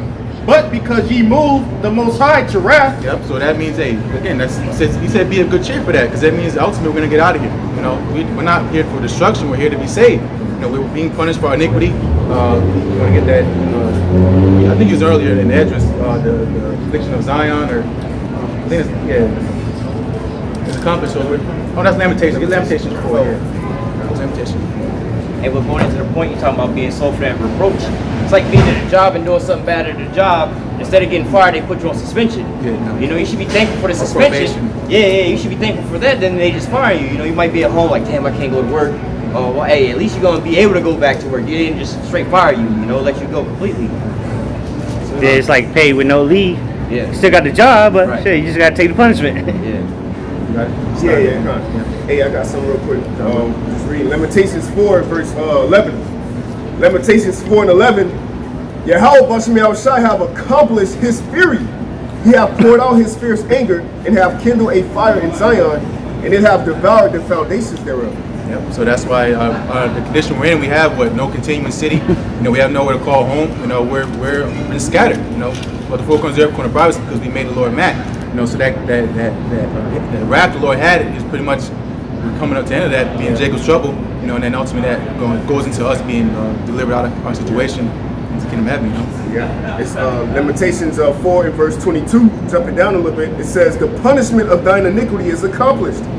O daughter of Zion, he will no more carry thee away into captivity." Yep. So that's why, again, that's the part to be happy about or thankful about, because the Lord's still giving us another chance. It says, Jeremiah 3rd chapter, about a man put away his wife, you know, commit adultery, but what? The Lord said, come back unto me. You know what I'm saying? According to the law, there's no reason why the Lord is calling us back. We should be destroyed. But that's why we have Yahushua, you know? Yeah, that's the tender mercies of King David. Because what? He committed adultery. The Lord still allowed him to, you know, continue to be king. He didn't kill him. So that's the house of David is receiving those same mercies, the mercies of David. You know? He will visit thine iniquity, O daughter of Edom. He will discover thy sins. Yep. So, because that's the kingdom we're under captivity under is Esau. Esau, he's getting visited because he's in rulership right now. So the one who's in power, he's going to be judged. It tells you that Wisdom Song, the 6th chapter. He's going to seek out your counsels, you know, because you've been given that authority, the sovereignty over the earth, and look how you treat the earth. So you're going to be judged because how you ran the earth. So us going into our captivity, that's us serving our punishment. We drunk our cup, slavery. You know, we're going to finish that last part, Jacob's trouble. It's just crazy, man. Daniel 12 chapters is a time like no other. Very short amount of compact time of just hell. You know what I'm saying? And that's that cup we got pretty much. But that Yahushua, he said, hey, is there any other way? You know, he pretty much cried out to the Father like, damn, we don't want to go through this shit, you know, but we have to. You know, it's the only way we got to get to our promise, you know. Yeah, real quick in the 16:11, it says, or carry thee captive for thy sins. Where it says, O daughter of Edom, he will discover thy sins. It says, carry thee away captive. So that means, Jeremiah 30:16. You know, all of them that have devoured thee shall be devoured. Every one of them shall be going into captivity. You know, so the same thing that happened to us. You devils got to pay for it, man. You know, Jeremiah 23, it says, take this cup and cause all the nations to drink of the fury of my hand. And the first nation to drink of that cup from the hand of Yahweh Shah was Jerusalem, man. So, and then later on it said Edom, all right, Ishmael, all you nations, man. Yep. You know? And that's going to happen again because Jacob's trouble is whose trouble? Jacob's trouble. The Lord said in 1 Peter 4:17, he's going to begin judgment at the house of Most High. So those that know they're Israelites. That's why, you know, persecution has to come first, and then the rest of hell is going to happen after, you know, the Lord does all his work and miracles and beautiful things like that. But Jacob's trouble is Jacob's trouble. That's exactly what it is. You know, we're in trouble. That's why we need help to go into that intervention by the Lord. But Esau, he gets no salvation. He's no mercy. You know, so that's why we're going into what Ezra's crying about. We got some get it. We'll go back to the Ezra's. You know, because again, you being a man, you're looking around and say, how is this fair? You know, King David said, I was envious of the foolish. You know, because why? Because the Lord said, envy not the oppressor. You know what I'm saying? Because at the end of the day, the reward for this kingdom is complete annihilation. Revelation 18th chapter. You know, so you don't want to be part of that lake of fire. We're talking about nukes. That's why it says the fear of the Lord will persuade men. You know, you're not missing out in this world. You know, I keep looking at that shit. It says like it never was, like it never happened. Yeah. This is place, man. Like it never happened. The Lord's gonna be like what it says in 2 Peter 3rd chapter. The elements men with fervent heat. You know what I'm saying? Hey, but that's even more spiritual. Read the sign, say fire and water, but before it was water, and now it's about to be fire, man. Clean up and restoration. The Lord about to make everything new again, man. Cleanse everything up off of you. You got something real quick? You still got Baruch? I got something real quick. Oh, no. Yeah, he didn't finish that. All right, yeah. Going back into that Baruch, chapter 4, back at verse 6, it says, ye were sold to the nations, not for your destruction, but because ye moved the Most High to wrath, ye were delivered unto the enemies. Yep, so where's pride, Esau? The Lord delivered us into your hands. It says that in Deuteronomy. It says our rock pretty much forsook us. He sold us, you know what I'm saying? Because we didn't listen to him. So that's why, you know, again, we're in your hands. Not because you're so great, so wise, so powerful, because the Lord did that, you know. And that same power he's giving you to take us down and be put back on you. You're going to be taken down, you know. Go ahead. Verse 7, it says, for ye provoked him that made you by sacrificing unto devils and not to the Most High. Yep, stop there. That's pretty much the point. We're serving idols. That's why the Northern tribe, they come over here. You know, what it tells you in 2 13th chapter, what we're going to go over here and serve our power. But they started serving other gods again. You know, same old thing. You know, the Syrian Empire back then came over here. Old history going to that. But our people, especially in Northern Kingdom, known for idolatry, worshiping to other gods. You know, and the Lord does not like that. It's a high offense, worshiping other gods. You know, that's why again we cause so much hell because of what we did against our power. You know, but we got some good. Yep, just to back him up and what you were just saying. This is Deuteronomy chapter 32. Start at verse 15. The point is verse 20. It says, but Jezreel Deuteronomy 32 and 15. But Jezreel waxed fat and kicked. Thou art waxing fat. Thou art grown thick. Thou art covered with fatness. Then forsook the power which made him, and lightly esteemed the rock of his salvation. Yep. So pretty much we were spoiled brats. You know, the Lord increased us, gave us everything we needed. It says fat. You know, fat is pretty much a sign of wealth. You know, when someone's fat pockets, I mean you got, you know, you're straight. You know, but we were fat. We had everything we needed. And we went off, you know, because we were again spoiled brats. We took lightly Yahweh Shai, what he did for us. That's why pretty much he pulled the rug on us, you know. That's why we're at the bottom, you know. It says, verse 16, they provoked him to jealousy with strange gods. With abominations provoked they him to anger. They sacrificed unto devils, not unto the Most High, to gods whom they knew not, to new gods that came newly up, whom your fathers feared not. Yep, and that's what Jake does. Always a new trend. Always, following after something new because it's new. You know what I'm saying? This is the new thing to do. It's a new thing that's what they was doing with the gods. Because it says, "Oh, Jerusalem, as thy cities are, amongst as many gods you worship." That's what we did. And that's why again we're in the hell we're right now because we're sinning against the Lord. It's clear as day. It says it throughout the scriptures. You keep going to other precept, back that up. It says precept upon precept. The same story. It lines up. That's how you know it's Romans 8 chapter. Spirit bear witness with our spirit that we are those children. We are the children of Yahweh because this is our history. A couple more verses. It says, "Of the rock that begot thee, thou art unmindful, has forgotten the power that formed thee. And when Yahweh saw it, He abhorred them because of the provoking of His sons and His daughters. And He said, I will hide my face from them and see what their end shall be, for they were a 4th generation, children in whom there is no faith." Yep, and then that's why again, the Lord brought us low so we can acknowledge our foe. He humbled us, because when you got everything you need, you're full. You're not going to be you're in a different mindset, because dealing with the people of this world, they think they have all they need. So that's why they don't crown to the Lord. They do it in vain, and they don't understand the true power in His name, the only begotten Son. But again, this is why we're in the condition we're in. That's what we're pretty much going to. So what we're going through, this is what we get. The Lord said He chastises us less than what we deserve. So this giving up our body, living sacrifice, we say this is a reasonable service. I got something real quick. Exodus 34 and 14. Go back to that. Exodus 34 and 14. "For thou shalt worship no other God, for the Lord Yahweh, Bashmi Shai, whose name is jealous, is a jealous power." Yeah, so going back to what the brother said, that's what we ultimately fell off because Jake was into worshiping idols, man. And that's why in the book of Leviticus it speaks about thou shalt not have any graven images, man. Because Jake is so simple. All Jake got to see something, all right, and he just like, man, damn, let me follow that. And especially when another nation is doing it, man. And that's because Jake is not spiritual. Jake has lost the spirituality about himself, man. So that's why the Lord said if the one for the elect, no flesh should be saved, because Jake is not spiritual. He feel like the Lord don't exist. Yeah, no faith. No faith. Right? This is 2nd Ezra chapter 3, verse 29. Yep. Let me just go back to 28 to get the point. 2nd Ezra 3 and 28.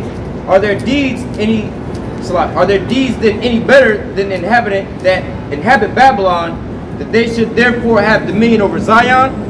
For when I came thither and had seen iniquities without number, then my soul saw many evildoers in this 13th year, so that my heart faileth me. Yeah, so he was vexed. So just say knowledge, or pretty much wisdom maketh a wise man, or oppression maketh a wise man. So he's looking around again. He's oppressed. So he's upset. He's crying to the Lord again, saying impieties, meaning unfaithfulness. Worshiping other gods, idols. And he's prophesying and he's speaking in the time of ancient Babylon. This pertains here in this time too. People is even worse. It says wickedness shall increase. Far above that thou seest now. So imagine here in 2021. Which is just here again today, calling the reincarnation, but the wickedness happening now. We have technology. We go on the phone and do so much evil in a matter of seconds. You can be here and there and do all type of shit. In a matter in the touch of a finger. This like the folly box. You commit adultery at the touch of a thumb. And swipe right, swipe left. Exactly. Continuing on, 2nd Ezra 3 and 30. For I have seen how thou sufferest them sinning, and hast spared wicked doers, and has destroyed thy people, and has preserved thy enemies, and has not signified it. Yep. So pretty much looks like they're being spared. Get Ecclesiastes 8. Sorry. But it's really not. Again, this is ultimately set up with the Lord. You people thinking that doing evil is good. That's why it says, "Woe unto you that call evil good and good evil." This is Ecclesiastes chapter 8, verse 11. Ecclesiastes 8 and 11, and it reads, because sentence against an evil work is not executed speedily, therefore the heart of the sons of men is fully set in them to do evil. Yeah, because the scriptures say the wicked understand not judgment. They don't understand the judgment of Yahweh because they don't have the fear. They don't reverence Him. That's why they do what the hell they do, because they think there's no consequence. They fear men more than they fear the Most High. They'll slow down because of a police officer, but won't slow down because the Lord will judge their ass. Go ahead. Verse 12.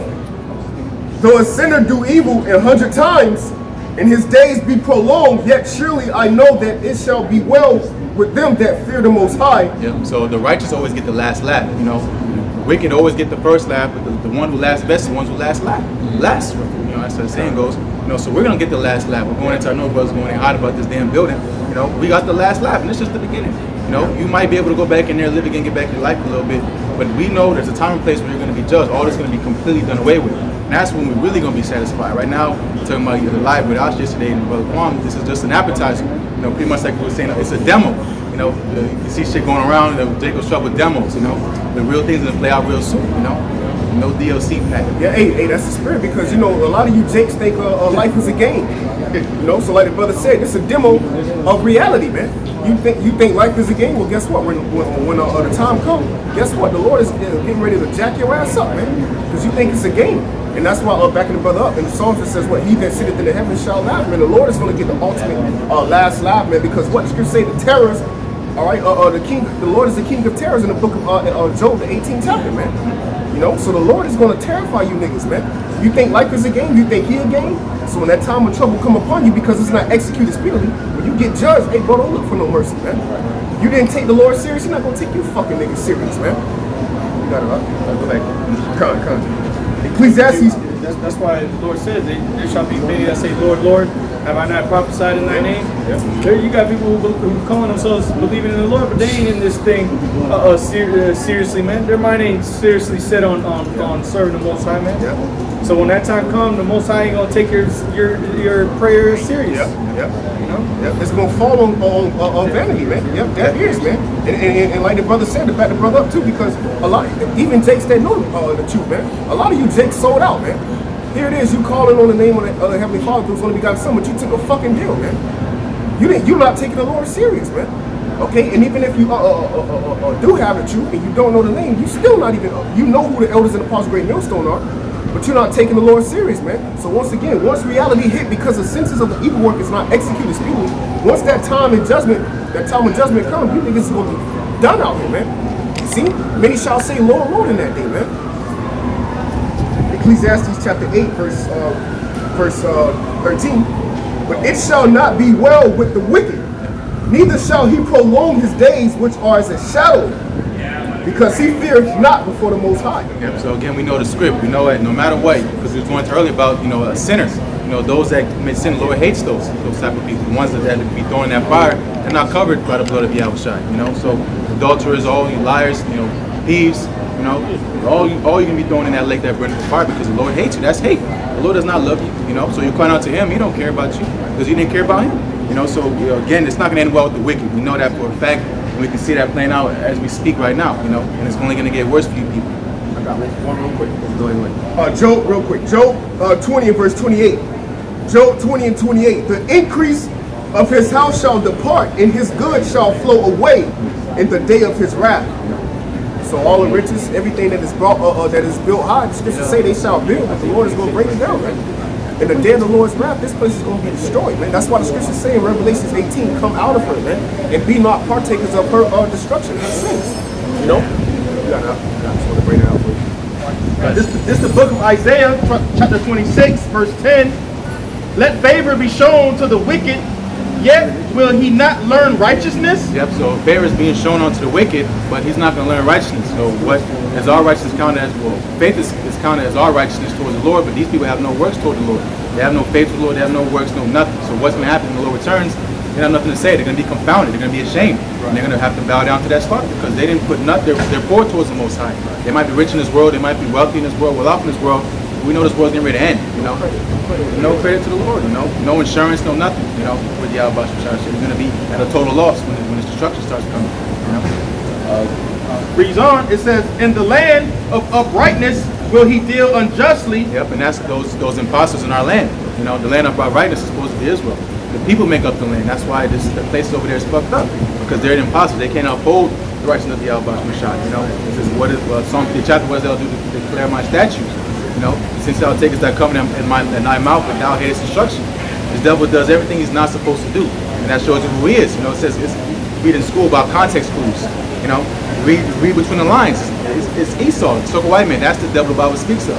You know, his work speaks for himself. Look at this man's track history. Right? Say, if not who and where is he? If not who and where is he? He has all, look at this man. He has the whole kingdom. And he can't do one thing right in the sight of Yahweh. Right, and the kingdom that he has was he stole everything, man.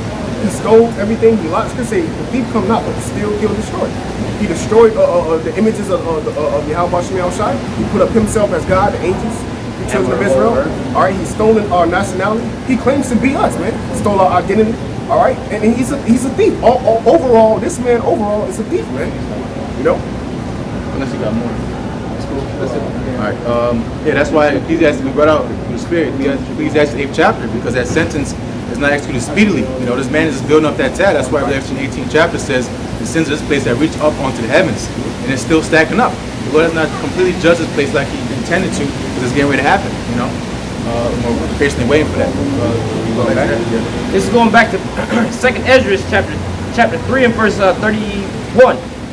It says, I do not remember how this way may be left. Are they then of Babylon better than they of Zion? Yep. This condition is not going to stay like this forever. You know, there's going to be a transition point we'll get into. That's why we come out here week in, week out, because we're telling you that what's going to happen. You know, but our words are taken so lightly. That's why it says, "But the poor man's words are despised." You know, but ultimately these words we're speaking, these are words of life. What is more important than life? What is more richer than living? You know what I'm saying? You can have all this stuff you want, but you're going to die after that. You know, but we're following after what these words. These are going to leave. What says? Yahshua said, "You drink of this word, you should never thirst again." You know, so we ain't worried about no, famine and this, because this is for you niggas out here. You know. Go ahead. What you want? What I say? Wisdom of Solomon 3. Oh yeah, start from the top. Yeah. John. Wisdom of Solomon, chapter 3 and verse 1. Wisdom of Solomon 3 and verse 1. But the souls of the righteous are in the hand of the Most High, and there shall no torment touch them. Just read through it. In the sight of the unwise, they seem to die. Yep. And their their departure is taken for misery. Yep. So again, that's what people say. What we're doing is pretty much worthless. Wisdom of Solomon 5th chapter says we count their life madness. You know, but getting onto that strain of our salvation, it's going to be so far beyond that they look for. It says also in the same chapter how they numbered among the saints. You know, their life that they did, we counted. They're losers. They gave up their life to do this. You know, but it says the souls of the righteous are in the hand of the Lord. You know, everything's under control. You know. What's that? 1 John 2. It says, "He that doeth the will shall abide forever." You know, just because we're not partaking in the lust, all right, in the pride of life, we don't have a desire to fulfill our lustful needs. We're refusing. We're it takes power to actually refuse, okay, to your lust, man. Okay, and that's why we're doing the will, man. And what it says, abide. It's gonna say what he that abideth in the shadow of the Most High, him that hideth himself in the secret place of the Most High shall abide under the shadow of the Almighty, man. So we're constantly covered by the Spirit of Yahweh Shemel Shai, man. You know. Verse 4. For though they be punished in the sight of men, yet is their hope full of immortality. So that's what's happening, because we read a bit earlier. Ezra's crying out, we're being punished in the sight of men. As a whole nation, we're being punished. Of course, Jake, they sold out what he saw. They're on the top of whatever, LeBron, those type of guys and whatever. But they're still in captivity. They still got their check signed by who? Their Nike check signed by who? They don't have no freedom. They only can prosper as well as Esau allows them to do so. That's why he can control them, because he makes them sell out. You want to be here? You gotta do this. You gotta bend down and do this. Whatever I say, because that's the rules of this kingdom. But the kingdom to come, this is what it takes. This is what it takes to be ruling the next kingdom to come. Because ultimately you gotta give your life, man. You're gonna give your life. It's a price. You gotta. Hey, the scripture say you bought with a price. So either you're going to do the will of, ultimately everybody's going to will of Yahweh Shemel, but ultimately, are you going to do the thing, the right thing or the wrong thing? Either way, the Lord already designed your path to be wicked or righteous, man. You see? Hey, back here, one way or the other, you got to make your body a living sacrifice. Like the brother was going into, you want to be on the left-hand side, they got the casting couch for you. Make your body a living sacrifice. Go out here and destroy your people, man. Or you can be like on the right hand side, hey, make your body a living sacrifice. Come out to the altar, man. Feed my sheep, man. One way or the other, man. You're doing the same thing. You still sacrificing, man. Verse 5. And having been a little chastised, they shall greatly be rewarded. For Yahweh Shemel Shai proved them and found them worthy for himself. So that's that furnace of adversity, the furnace of affliction. It says, accept a man in the furnace of adversity. So the Lord has to accept you. It says, Israel my call, all Israel is called. His words going out to folk on the earth, but what? It says, have they not heard? What? Pretty much the elect have obtained it, but the rest were blinded. Their words have surely went out. You know, this YouTube thing is not for everything. You know, so that's why when this thing starts closing up shop, you're gonna really see true work for these men that the Lord's talking about. You know, those will be those. Verse 6, as gold in the furnace have he tried them and received them as a burnt offering. And in the time of their visitation they shall shine and run to and fro like sparks among the stubble. Yep, because the Lord's going to make a difference. You're not going to be like, I think he's a man of the Lord. You know, I'm not sure. You know, you're going to know with a full assurance that these men that the Lord's dealing with, these are surely his men. Because he's going to endow them with power that's not, it would be explained by his so-called science, you know, by his, you know, whatever breakdown he has. He's past the pork chop, you don't got a precept to say this is what we're, you know, to say against what we're doing, because this is what the Lord is, you know. And back you up too. That's what I was gonna say. In Psalms, like people shall be willing in the day of thy power, man. Because you're gonna have these whorehouses, man, or these so-called churches. They're gonna be full, man. They're gonna be looking for answers from these pastors, and they're not gonna have the answers, man. All right, because the Lord is not gonna endue them with spiritual power, man. Yep. Because the whole time they were leading the flock to the slaughter. Yeah, because you can't buy what the Lord's about to give his men. Because we have the truth ultimately, which is given to us freely. He says, "Buy the truth, but sell it not." You know, what was the man that came out to Simon? Yeah, Simon came out. I wonder. He said, "Your money perish with you." You know, you can't buy powers of the Lord. And he started bleeding from his eyes and shit. Come on, man. You know. Hey, the only way to pay for it is through your time, man. Pay attention to your time. That's it. No value that nothing physically you can give, man. You gotta pay with your soul. Just like you gotta sell out, like you're saying, you gotta sell out to Esau. They call it selling your soul. Well, you gotta sell sell your soul to the Most High. Apart from this here world, hey, Exactly. you gotta sell your worldly soul and all that, the lust of that, and hey, fall after the Lord, man. That's taking off that old man. There you go. You know what I mean? And becoming a new creature. That's you giving your life to Yahweh Shai. Verse 7, verse 8. They shall judge the nations and have dominion over the people, and their Lord shall reign forever. They that put their trust in him shall understand the truth. Yep. And such as be faithful in love shall abide with him. For grace and mercy is to his saints, Yep. and he have care for his elect. Yep. So those men that you making fun of, looking down upon, these are the men that the Lord actually cares about. Now, all the people on this earth, he's going to save those elect few. You know, so that should show you again, you know, how serious this thing it really is. You know, but hey, more power to you if you think this thing's a joke. You know, at the end of the day, we're going to see who can get the last lap. You know. Yeah, because no, Jay got an internet lust, man. You know, you got a YouTube sensation, man. You think you just get on YouTube and just create a platform, all right, and put up an image that you're not about, man. So the Lord, once that YouTube shit is gone and you lost your 45,000 subscribers or 5.2 million views every ugly ass, dumb ass video you put up, all right, and once they start, like the brother was going into the UN troops start coming through, all right, we gonna see if this whole tough guy YouTube sensation you got gonna work for you, man. You see, you know. Say that, brother.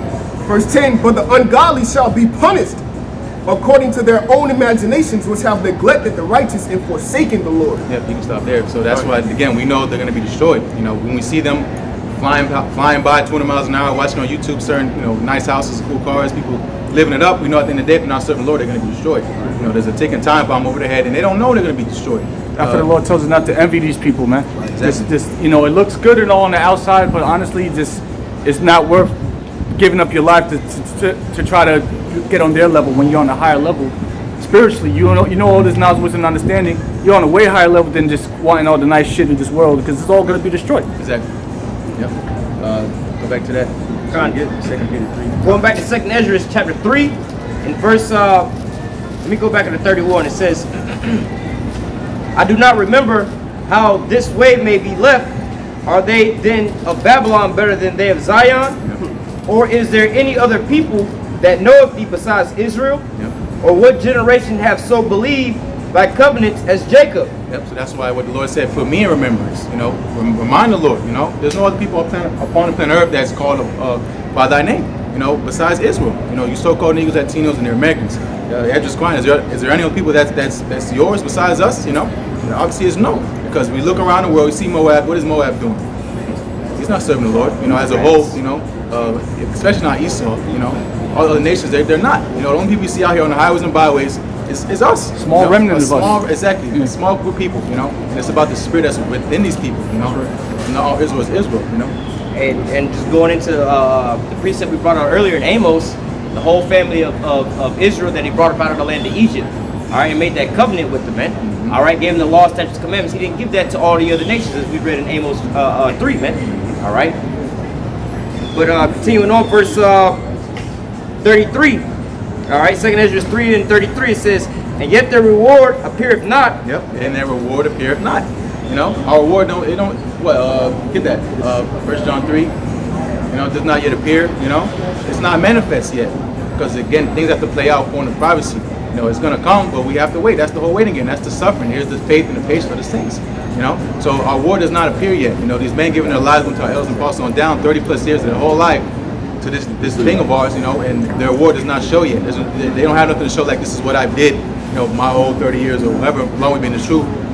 Anything to show for us is that besides anything, besides spiritual things, besides spiritual growth, these people don't even they can't even acknowledge because it's so above them. Brother, got something? Go ahead. All right, Lamentations chapter 5. Now start at verse 21, get straight to the point. Turn thou us unto thee, O Lord, and we shall be turned. Renew our days as of old, but thou hast utterly rejected us. Thou art very wroth against us. You can break down, bro. Going into the second Ezra's way, he's reading, Ezra's asking, like, is Babylon greater than us? You know what I'm saying? Why we in this position? But really, in Lamentations tell you that the Lord just wroth with us at the moment. So we got to wait for the Lord to renew us. And the good thing about it is the Lord is he's not utterly gonna destroy us. He's only gonna destroy the 2/3. He's not gonna destroy the whole nation pursuant to the book of Amos. What the 9th chapter, I believe, or the 8th chapter, the 9th chapter. Yep. He's not gonna utterly destroy the house of Israel, but he's gonna destroy a big chunk of it. Because they sinned. They sinned against the Lord. We talked about that earlier. Oh yeah, get that. Matter of fact, read that verse again. 2 Ezra 3 and 33. It says, and yet their reward appeareth not, and their labor have no fruit. Is that the right one? Yes. Yeah. Verse 33. And yet their reward appeareth not, and their labor have no fruit. For I have gone here and there through the heathen, and have seen that they flow in wealth, and they think not upon the commandments, thy commandments. Yep. You get that. We'll read that again. It's the book of 1 John chapter 3 from the top. It reads, behold, what manner of love the Father hath bestowed upon us, that we should be called the sons of the Most High. And the love that he bestowed upon us is his truth. The truth is the love that the Lord bestowed upon us, right? Go ahead. Therefore the world knoweth us not, because it knew him not. Yep. Beloved, now are we the sons of the Most High, and it doeth not yet appear what we shall be. But we know that when he shall appear, we shall be like him, for we shall see him as he is. Yep, and that's what we're waiting for. The return of the Lord. Because when he returns, all bets are off for this world. Everything you put here, what your treasures here in this world, it's not gonna be worth nothing that time. And it's not worth nothing now. You got inflation, you got all type of stuff. Your life can be taken away in the snap of a finger. You're building up, trying to make something of your life, and then you get in a car accident, now you're paralyzed. What are you gonna do now? All your plans is gone out the window, and people still not gonna learn. They still, I'm gonna get back, I'm gonna get right, I'm gonna walk again, I'm gonna bounce back. No, you're not, bro. You're through, because the Lord said, hey, if you don't serve me, you're gonna be destroyed. It don't matter who you are, old, rich, poor. If you're not serving the Lord, you're gonna die. It's only a matter of time. James talks about basically not posting on tomorrow. Exactly. You know what I mean? We don't know what the hell can happen today. And I want to speak on exactly what you were just speaking on and we were just reading.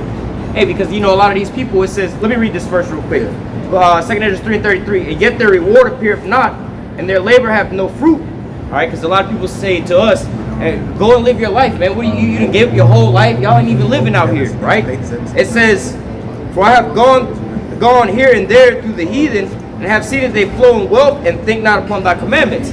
So at the same time, they be like, hey, we out here we living our best life.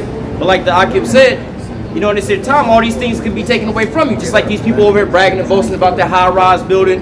Hey, they probably got permanent water damage, man. They might start getting mold in the walls, and that nice high-rise building might start killing them off slowly but surely, man. All right, all the things they worked all hard for, like they say, they might not have insurance or renter's insurance or whatever. Hey, man, now they over here struggling over these things, man. All right, because they were bragging and boasting in their temporary wealth. All right, the things that was of this world, man. All these things it's all tainted, it's all corrupted, it's all going away, as they read earlier in Isaiah 24. We desire the spiritual gifts, man. We desire the spiritual things, the everlasting things, man. It's in truth. to wake up the elect so we can be the first fruits going into the kingdom of heaven, which is an everlasting kingdom, man. We're not going to have anything that's corrupted, man. All these things here are corrupted, man. And if it's not corrupted today, it's still going to be missing food, man, at the end of the day. Read that again, and then Yep. get the whole. 2 Esdras 3:33, it says, and yet their reward appeareth not, and their labor have no fruit. Yeah, you can stop there. Now get that. Romans chapter 8, verse 24. Romans 8 and verse 24. For we are saved by hope, but hope that is seen is not hope. For what a man seeth, why do he yet hope for it? Yep. So that's why again we have hope. You know, that goes into our faith. You know, we don't know when. We can't say this time exactly. The Lord's going to do this, do that. We know the script. You know, we prophesy in part, know in part. We can tell you what's going to happen. We can't tell you the exact time. We can't tell you the exact time, Lord, what longitude and latitude is. You're going to get beamed up, and we don't know that. You know, we know that the Lord's going to save His elect. They're going to get beamed up from the tribulation right before the nukes drop. If you're in so-called America, wherever else you've been scattered, you know, the Lord's going to deliver you out of 6 trouble and 7, so we will touch you. That's all. You know, that's all pretty much we can tell you. You know, but we know by faith that the Lord is going to give His reward. You know, He did everything according to prophecy. We're reading the script. Esau getting raised up in power, being thrown down, going to slavery. What else is next for us to be fulfilled in that kingdom? You know, that's He promised unto us. That's why you wanted me to get that Wisdom of Solomon in the 3rd chapter. It says, yet is there hope full of immortality, man. Because Wisdom of Solomon in the 1st chapter says righteousness is immortal. So we're rehearsing the righteous acts and we're having a pattern of good works. Lord willing, if we be those men, the Lord has forgotten about all our unrighteousness, man. And what He's going to have mercy on us and judge us according to our righteous deeds, man. And Lord's will we be beamed up. That's it. Is that it? Reading it. All right, kind of. Yeah, verse 25. For we are saved by hope, but hope that is seen is not hope. For what a man seeth, why doth he yet hope for it? But if we hope for that what we see not, then do we with patience wait for it. Yeah, with patience wait for it, man. We suffer, you know, and we do see it, we just don't physically see it. You know, like they say, your mind's eye. You know, we spiritually see it, we can understand, you know, not to the extent of the exactness. Again, it says, I have not seen or ear have heard the things that are promised unto those that love Him, you know, but we know for a fact that we're going to be straight. We can't say exactly what it is, but that's what we hope, you know. And why would you want to spoil the surprise anyways, you know? Just the Lord said, you know, fear the Most High, keep His commandments. Everything else will take care of itself, you know. Everything you need, the Lord already has provided, but you need to talk about the daily bread, you know. So we're worried about, you know, getting out of here. That's the point. It's not a place of our rest, you know. But again, that's why we have hope, you know. That's why we're out here. Go back to that. This is 2 Esdras chapter 3 and verse 33 again. And yet their reward appeareth not, and their labor hath no fruit. For I have gone here and there through the heathen, and I see that they flow in wealth and think not upon thy commandments. Get Psalm 73. Start the top. Yeah, so they flow in wealth. You know, again, we read Isaiah 26 chapter that let favor be shown unto the wicked. You're favored in this world if you're wicked. You know, you get liberty if you're wicked. You know, all these legislations and laws, you're being freed to do evil. You know, they're literally making laws for you to be, you know, whatever. I don't want to say with the flag, the video cut down, but you know, doing things you're not supposed to. Part of the community. You know? Yeah, the community. You know, cancel culture and all that stuff. You know, this is against the Lord. You know, and they blatantly do that. You know, they don't care. They boast that. You know, those are some of the proudest people upon the planet Earth. You know, the ones that sin against the Lord. They're out there openly. It says, they declare the sin as Sodom and they hide it not. They don't give a damn. You know. Hey, and if you speak out against that, you know, you speak in righteousness, they cancel you. Yep. You lose your job for speaking out against, you know, not having these community people come and teaching your children with these obscene sex toys on, man. They go and cancel you. You lose your job and your livelihood for trying to protect the children. Yep. All right, it's the book of Psalms 73 at the top. It reads, truly the Most High is good to Israel, even to such as are of a clean heart. Yep, a clean heart, you know, a clean mind. We've been brainwashed, you know. We've been renewed, you know, by what? The renewing of our mind. We've been given this word, you know, and the word is what washed us, you know. It's good to those that have a clean heart, you know. They're clean towards the Lord. You know, we're clean towards the Lord, ultimately through Yahushua. Go ahead. Verse 2, it says, but as for me, my feet were almost gone. Yep. My steps had well nigh slipped. Yep. For I was envious at the foolish when I saw the prosperity of the wicked. Yep. So if you're not spiritual, you're gonna want to join in. You don't want you feel you're missing out. That FOMO thing, fear of missing out. You think you're missing out. You know, but King David, as a man, he was speaking as a man, saying, I was envious at the fools. You know, when I saw the prosperity of the wicked, they're all having a good time, enjoying themselves. You know, if you're not spiritual, you're gonna feel like you're missing out. No one likes missing out. everybody, you know, kid on the bus or whatever, you get left out in the jokes, you know, you feel like shit, you know. So that's how King David felt, you know. Go ahead. Reads on, verse 4. It says, "For there are no bands in their death, but their strength is firm." Yep. So their inheritance that go on to Esau gets passed on. You know, he has a good name here in this world. So when he dies, his children have plenty of money. They have a whole empire, have a whole business to run when they die. You know, but Jake, what do we have? We don't got shit. We got debt. We carry our parents' debt. You know, their student loans, everything that they didn't pay off, their housing, their what's it called, the mortgage. You know, if they didn't pay it off, that goes on to you, the firstborn, the eldest child. You know, so if you're the firstborn son, guess what? Your mother, father dies. That car note, somebody got to pay for that. You know, their funeral, all that stuff. You know. Go ahead. It reads on, verse 5. It says, "They are not in trouble as other men, neither are they plagued like other men. Yep. Therefore pride compasseth them about as a chain, violence covers them as a garment." Yep, and that's why they're so proud. Okay, and this is in general, as this world goes, they're so proud because they don't ultimately get judged for that. You know, it's not expedient. We read earlier about Ecclesiastes chapter. You know, so you do something wrong, you think you get away with that. You know, Psalm 50 chapter says, "Thou hast done these things, and I've kept silent." The Lord just say, "Let you do what you got to do." Because what? He don't love you. You know, because he's not chastised, he's not correcting. That means that he ultimately wants you to die. He wants you to be judged. You know, there's no hedge, no protections, no filter saying, hey, that ultimately that hedge of protection is the counsel of the Lord. You know, if you take heed to the counsel of the Lord, then it says there's a multitude of counsels that are safe. You know, we're telling you that the way you're walking is not good. The way you're going is death. You know, when people get offended because, oh, I don't like how you said that to me. You know, I feel upset because how you said it to me. You said it in a nicer tone. You know, but we're trying to ultimately we're saving souls out here. You know, if you can take heed, hey man, you can deliver your own soul, and also those who take heed unto your work. It says that in the book of Ezekiel. You know. Go ahead. Continue. Oh yeah, go ahead. Verse 7. It says, "Their eyes stand out with fatness; they have more than heart could wish." Yep. So get that 1 John 2. Love not the world. You know. It says that. Read that again. It's the book of Psalms 73, verse 7. It reads, "Their eyes stand out with fatness." Yep. They got wide eyes. You know, like when you're young, your eyes is wide. You know, you're all open to the world. You know, wide-eyed kid. You know, everything you see, you just say, you get tempted. You know, I want to do this, I want to do that. You know, I want this, I want that. So the eyes stand with fatness, meaning, get that. Come on, this is 1 John chapter 2, verse 15. "Love not the world, neither the things that are in the world. If any man love the world, the love of the Father is not in him. For all that is in the world, the lust of the flesh, the lust of the eyes, and the pride of life is not of the Father, but is of the world." Yep, it's of the world. And what's going to happen to the world? "And the world passeth away, Yep. and the lust thereof. But he that doeth the will of Yahweh Shai abideth forever." Yep, so all this stuff in the world you lust after, you chased after, where chasing a bag, or, you know, again, trying to make a name for yourself in this world is going to pass away. So you're building something that's not going to last. You're putting your treasures on earth. You know, you're wasting your time, you know. And again, that's what we're trying to tell you. It's not worth it. This world's not worth it. You know, this kingdom as a whole is not worth saving. That's why the Lord's going to destroy it. He's going to save his elect. You know, so if you're doing the will of the Lord, you're going to buy forever. There's going to be more for you. If you pass in the faithfulness side, your work's going to follow you. If you're down this side and you got no works of the Lord, what's going to follow you? Nothing.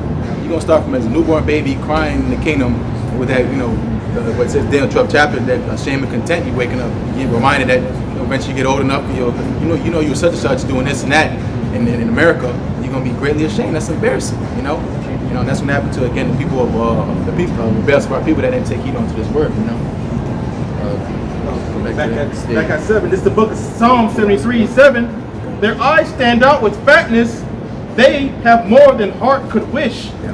They are corrupt and speak wickedly concerning oppression.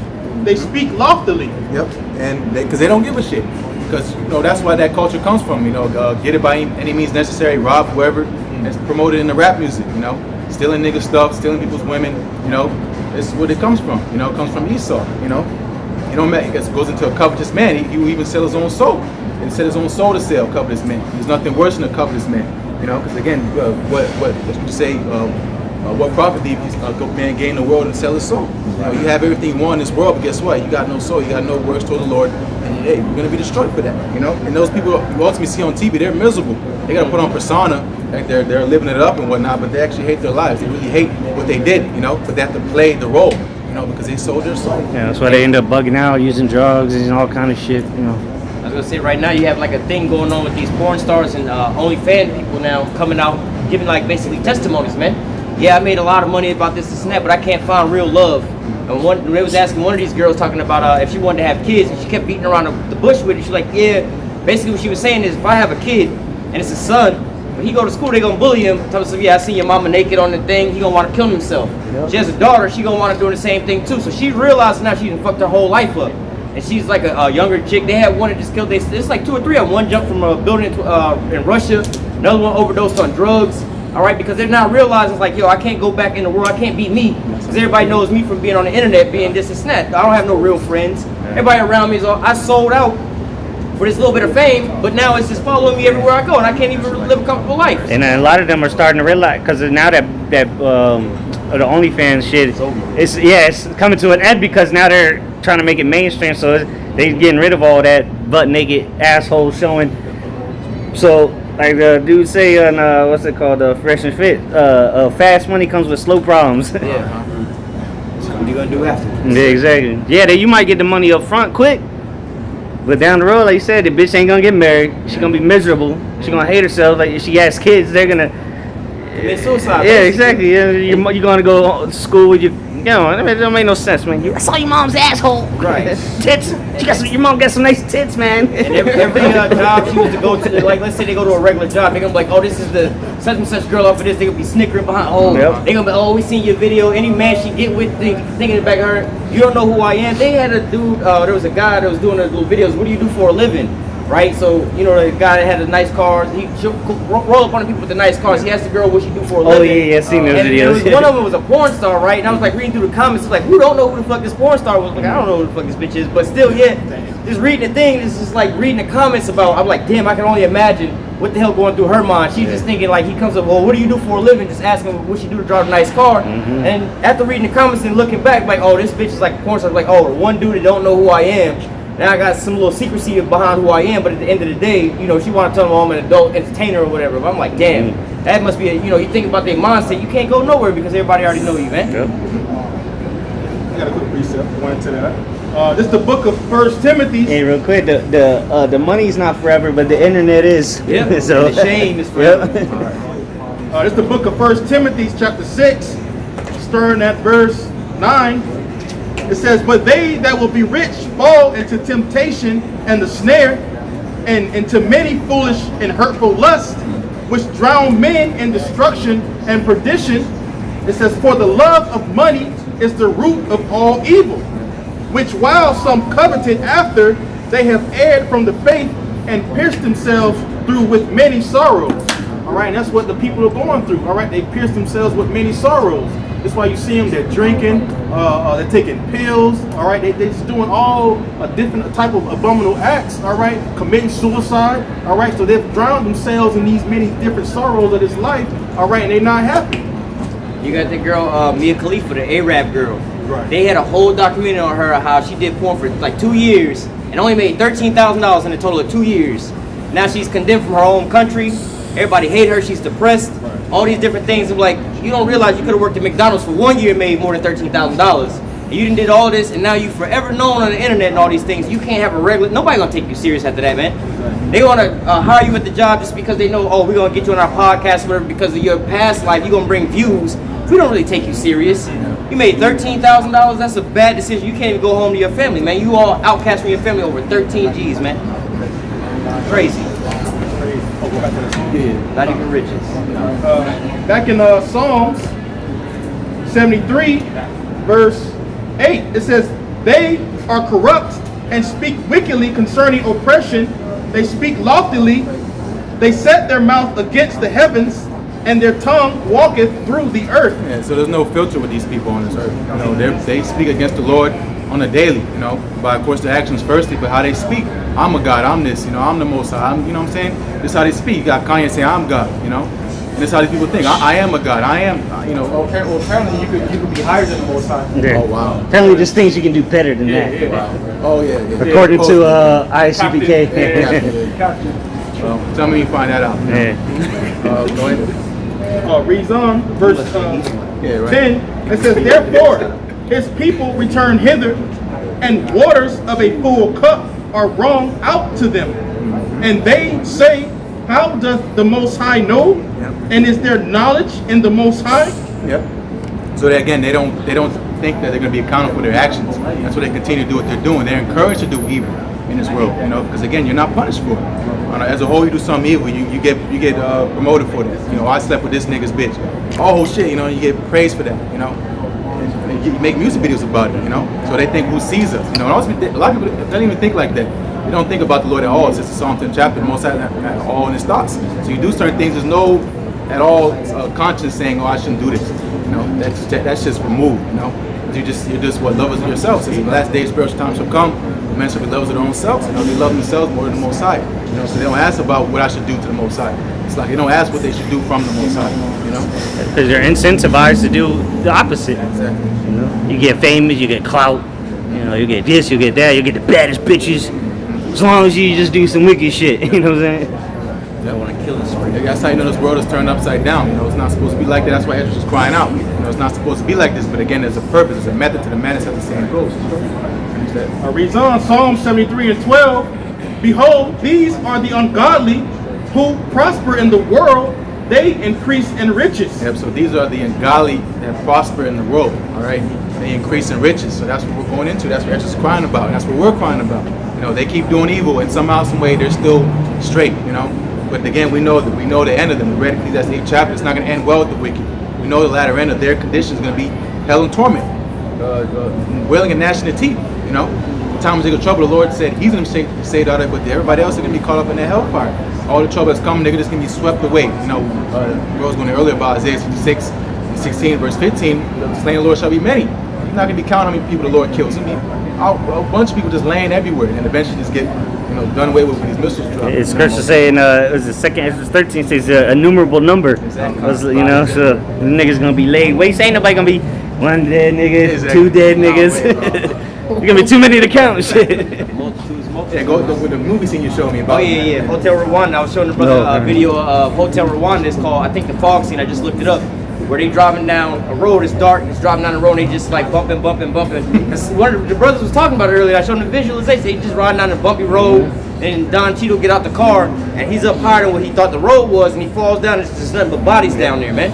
They was riding over a whole road just full of dead bodies, children, men, women, and children just slain, man. You might recognize some of these people. Oh, that's Nicki Minaj, or that's whoever. You know what I'm saying? It's coming to America soon. The scripture talk about they shall be mire in the street. And not just the women. Shit, they're gonna be dead bodies. No people gonna be stepping over them. Yeah, that's a dead nigga right there. Stinking ass nigga. Yep. And we're gonna ask you, was it worth it? You know, you riding on the side of the street, was it worth it? Yep.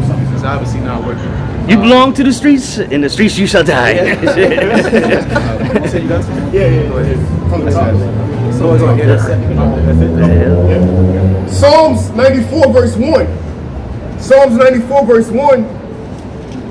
O Lord Yahweh, Bashem Yahushai, power to whom vengeance belongeth. O power to whom vengeance belongeth, show thyself. Alright, because in the book of Isaiah, the 45th chapter, it says, surely, it says, verily thou art power, thou hidest thyself, man. So that's why we've been going into how pretty much, you know, these wicked, starting off with Esau, because Scripture said in Proverbs 29 that when the wicked are in rulership, the people mourn.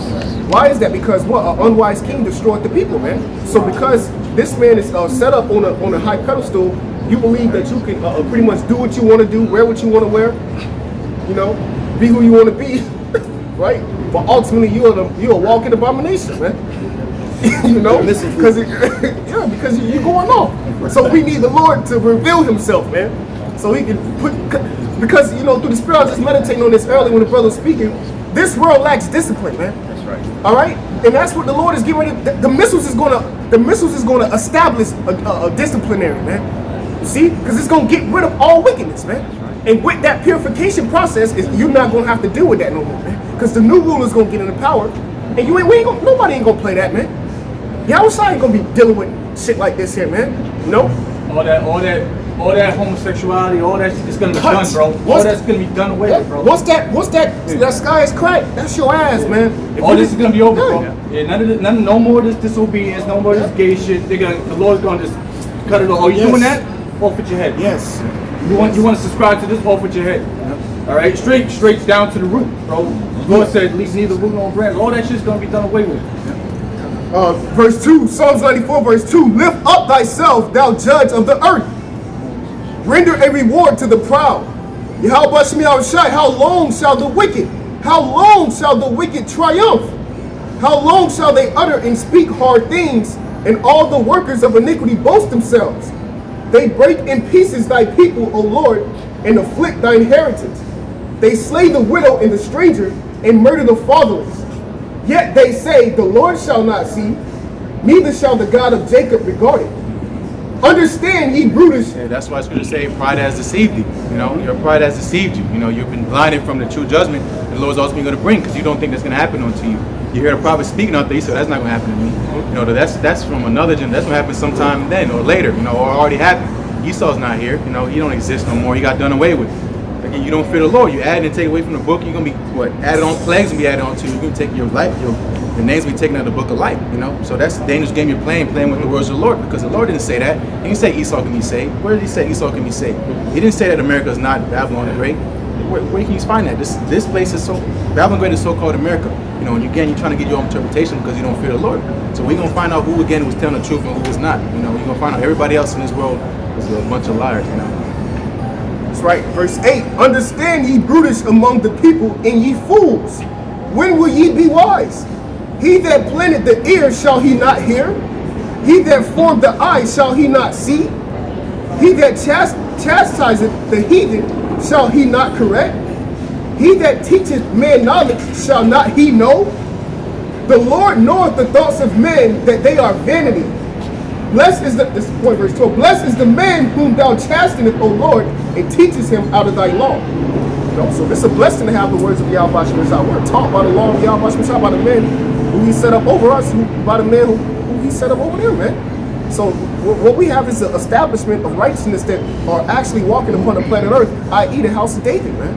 You know? Yeah, and the Lord sees everything. That's why he says that he that planted ear, shall he not hear? So the Lord knows. You know, this ultimately is on his timing. You know, the Lord's going to do everything according to his time. Just let everything be done decently and in order. You know, so as much as we cry inside, it's not going to make the Lord go faster. You know, the days are going to be short, as we just say, because he's showing the days. He says, again, it's on his timing, so we're just suffering our affliction until his time is up. You know, we got to wait patiently on the Lord. You know? Go ahead and finish that. Going back to 2 Ezra chapter 3, going back to verse 33. It says, and yet the reward appeareth not, and their labor hath no fruit. For I have gone here and there and through the heathen, and see that they flow in wealth, and think not upon thy commandments. Weigh thou therefore our wickedness now in the balance, and theirs also that dwell in the world, and so shall thy name nowhere be found but in Israel. Yep, so the elect, ultimately, you know, the elect of Israel, those are the only people you're going to find crying unto the Lord in truth and sincerity, making their body living sacrifice, being fools for Yahweh Shai's sake, Yahweh Shai's sake. Nowhere else you're going to find this, you know, besides, again, with his faithful men, okay, women and children of the elect, mostly the men, you know. But it says, weigh the wickedness of the balance. This place is tipping the balance, probably broke the scale. Again, quoted Revelation 18 chapter, the sinless place that reached up onto heavens, you know. So this place ultimately is set for a great judgment. You know, we keep telling you that, but how much can we really portray it in words? You're just going to have to see for yourself. You know, you better hope the Lord's with you in that day, you know. Hey, to go back to that 2 Ezra 9, it's like you have the 1/3 that listened, that heard, that believed, then the 2/3 that heard, they ain't want to, you know, believe, so you got to physically show them, like, all right, man, look, I just got to physically show you, so you got to learn that to death by pain, man. All right, but continuing on, 2 Ezra 3 and 30, what was that, 35. Oh yeah, 35. Or when was it that they which dwell upon the earth have not sinned in thy sight? Or what people have so kept thy commandments?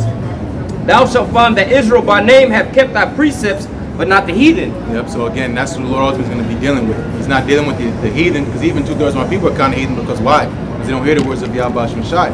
You know, they walk past and they scoff at the Lord, they do everything they're not supposed to, because that's what the heathen do. Jeremiah 10 chapter says, be not dismayed at the signs of heaven, you know, fall not the ways, the custom of the heathen, you know, following these wicked holidays and celebrating your birthday. And that's why Job's children got judged, because they were celebrating birthdays. But you don't read, you know. Job's children got judged because they were celebrating birthdays, you know. So you celebrate birthdays every year and think you're not going to be judged for it. If you don't repent for that, you're going to die just for celebrating birthdays, you know. And that's just one thing the Lord can kill you from. So there's plenty of ways. 1,000 Ways to Die, the video, the movie, or the show, what's called, whatever. So there's plenty of ways you can be judged out here, but people don't think that. They do stuff and they don't weigh consequences. That's why they don't have true judgment. Going 200 miles an hour and thinking they're just going to be Superman. They got S on your chest, you know. Walking out there talking shit and spraying murals. What was that when they got shot up? Oh yeah. Red Indian. Yeah, whatever his name was. He sprayed the mural talking shit on Nipsey Hussle, whatever. This causing strife, and then end up he getting shot up in his car. You know, On live on Instagram. Laugh, he could keep playing, and then he got bust up. He didn't know what to do. He's screaming help, and he passed out and died in the car. You know, just like that, your life can be taken away. But Jake don't measure them consequences. You know, and that's why again we know the slain of the Lord is going to be many. You know, but get Ezekiel 9:4 now. Ezekiel chapter 9 and verse 4. Ezekiel chapter 9 and verse 4. And the Lord Yahweh Bashim Yahushai said unto him, go through the midst of the city, through the midst of Jerusalem, and set a mark upon the foreheads of the men that sigh and that cry for all the abominations that be done in the midst thereof. Yep, so there's a separation. The Lord said put a mark on him. That's a spiritual mark. Esau's trying to put a carnal mark because that goes in him, trying to exalt himself above the Most High. He said, I got a mark. I'm going to chip you. You know, that's my mark. I'm going to put this MOB in you. That's the mark of, that's how you're going to be saved. You worship me, you'll be straight, says peace and safety. You're going to be what? You're going to be good. But what? We know sudden destruction is going to come from that. But the spiritual mark, that's the law, exemption from judgment. That's what we want on us. We don't want no fucking shit. You know, we want the mark of exemption. And those we have that mark, the name sealed on our foreheads. You know. Verse 5. It's like I said, that sigh and cry. You know, we're discussing with this place. We have to live here. We can't be. You know, we have to sometimes dumb down ourselves because it says oppression make a wise man mad. So we just blend in. You know, we're trying to take stuff too serious sometimes, but it builds on you. You know, and it's very frustrating. So imagine, you know, going to Elders and Apostles on down 30+ years of just, you know, dealing with the same shit. The same niggas coming up, they'll come up and say, oh, what's this, what's that, and just walk away in 2 seconds, you know. Saying, I'm gonna think about it, I'm gonna look it up, I'm gonna go on YouTube, I'm gonna search Israelites, and I'll never hear from them again. You know, it's over and over again. People not taking this thing serious. So what ultimately have to come is the judgment, you know. And when that judgment comes, we pray we have that mark on us, because if you don't have that mark, go ahead. Verse 5. And to the others he said in my hearing, go ye after him. So he said others. We don't even count you, you know. Others. You don't matter. It says that the multitude perished that was born in vain. You're not counting. The Lord doesn't count those part of that number, the elect. You know, the number of thy children has been acquired of thee. Well, second chapter, going to that crowning ceremony, the ones that be delivered and rewarded for standing up for being faithful in this wicked ass world. You know, this is worth something. You know, you have to really tell yourself in that mind, since every man persuaded his own mind, you know, that this is the way, man. You know, and we're really gonna see when this stuff starts pouring out, judgment starts pouring out, and we be good, and everybody else be fucking through. The rest of you. The scripture said that the heathen be accounted as spittle, right? And so if you basically not as truth, you're accounted as part of the congregation of the dead, you know, you pretty much like a heathen, so you just like spit too, man. Mm-hmm. You know, you ride down the street, going down the interstate or whatever, you spit out the window, that shit go. You don't even care where it lands, man, or how it lands, or what happens to it. You know, that shit's just gone, man. Mm-hmm. Verse 5. And to the others he said in my hearing, go ye after him through the city and smite. Yep. Let not your eyes spare, neither have ye pity. Slay utterly old and young, both maids and little children, and women. But come not near any man upon whom is the mark, and begin at my sanctuary. Yep, so those men are going to have a hedge. You know, those that have that mark of exemption are going to have a hedge of protection around them. Because those that fear the Lord, they're going to have an angel around them, camping round about them that fear. You know, so the angel, because again, the angel of the Lord is the ones that execute the judgment. The Lord sends the word, and the angels, they execute the judgment for him. So the Lord saying, oh, smite, kill, old, young, you know, that's ultimately that's going to be command to Yahushai. The Heavenly Father telling Yahushai, don't kill everybody, you know, except for who? Those that have that mark. You know, it says, my sheep hear my voice, none of them are lost. So the Lord's going to save his sheep and destroy everybody else, you know. Remember that clip I was watching yesterday of the Lord releasing, well, pretty much them releasing spirits. Oh yeah. Remember? It was a Hellboy. Yeah. I said that to say because what the scriptures say, spirits of vengeance are going to be released out here, man. And the scriptures say also too, they appease the wrath of him that made them, man. Or made him, man. Yep, those plagues of Egypt. Yeah. You know. Yep. And So Go ahead. No, you got it, bro. I'm gonna go rest my time. Yeah, I was just going to say, the spirits that the Lord's going to have on these people, you're not going to be able to stop, because it's going to be the Lord dialing in on these people, man. It's going to be the Lord dialing in on the beasts of the earth. It's going to be the Lord raising Leviathan out of the water. It's going to be the Lord's Spirit on the missiles, man. It's going to be the Lord's Spirit coming down on you people, man. So that's why, backing the brother up, you're going to need a mark of exemption on you in this time, man. You know? Yeah, some people were just created literally in the last stage just to fucking slaughter motherfuckers. Yeah. Just go like the movie The Purge, the first Purge. And the dude, I forgot what his name was. Skeletor, That dude was created just to kill motherfuckers, man. Just go psycho on these last days. And you people think these people are not out here, man, because you have an internet. We're going into early. You people have an internet sensation, man. Yeah, they got 911 they could call. That's the only reason stopping these spirits. Yeah, because you think about the movie, that last Joker that came out. I forgot what it's called, but pretty much the nigga, he just end up having bad days, and then he turned into a fucking psycho. You know, that's these people out here. It's American dream. Exactly. You niggas are a few bad days from turning psycho. You know, so that's gonna happen to you. A bunch of jokers out here. Yeah, they two meals away from snapping. Exactly. Shit. 2 missed meals away from going crazy. Exactly. Hey, real quick, man. The reason why we laugh, that's the spirit, bro. Job 5.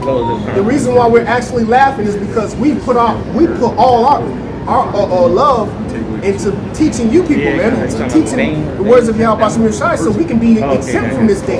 Because the day that's coming, if you don't have this mark, if you don't have this truth on you, you done. God, and we laughing because we know that we understand that the fear of Yahweh Bashem Shai, man. The scriptures say by the fear of Yahweh Bashem Shai, humility, honor, and riches are granted, man. And you people don't have no attribute of that, man. You see? You gotta love it. All right, shalom. All right, matter of fact, get started with Matthew 7 and yeah, because we keep piping on to these people, and pretty much, at the end of the day, man, we done all we could do, man. Watchmen standing upon the tower, and we see the evil and the sword being sharpened and approaching the city. All right, from they talking about UN troops gonna be on America. They talking about door to door, asking people do they got the devil juice in them. We got speaking codes to show another time we at the end, as the disciples asked Yahweh Shai, why speakest thou unto them in parables? It is given unto you to know the mysteries of the kingdom, but unto them it is not given. All right, to the point where the elder Tahar, the prophet that received, the understanding of the MOB, he now even saying the MOTB, so if you're not up to speed on a lot of things, all right, you're gonna be lost, unless the spirit of pursuant to what Isaiah 11, there shall come a root out of Jesse, which is ultimately talking about Yahweh Shai, but it says shall make him with quick understanding. All right, the spirit not only you to quickly understand these things, because as you can see, brothers not, hey, if you don't get it, you out of here. You feel what I'm saying? Hey, we break it down to you, all that debating and stuff. Why? Because you got to be of quick understanding in these times. The Heavenly Father speeding up the times, man. Just throughout the week, man. It was fucking hit, Thursday or Wednesday? And I'm like, damn, the week already over with. Here it is, we back here again. All right? But the sword is being sharpened and the doors are closing in. Start at Matthew 7. Matthew 7 in verse 13. Say Matthew 7 verse 13. Enter ye in at the straight gate, for wide is the gate, and broad is the way that leadeth to destruction. Yeah, so enter ye into the straight gate. And, I'm using that parable to make an example right now. All right?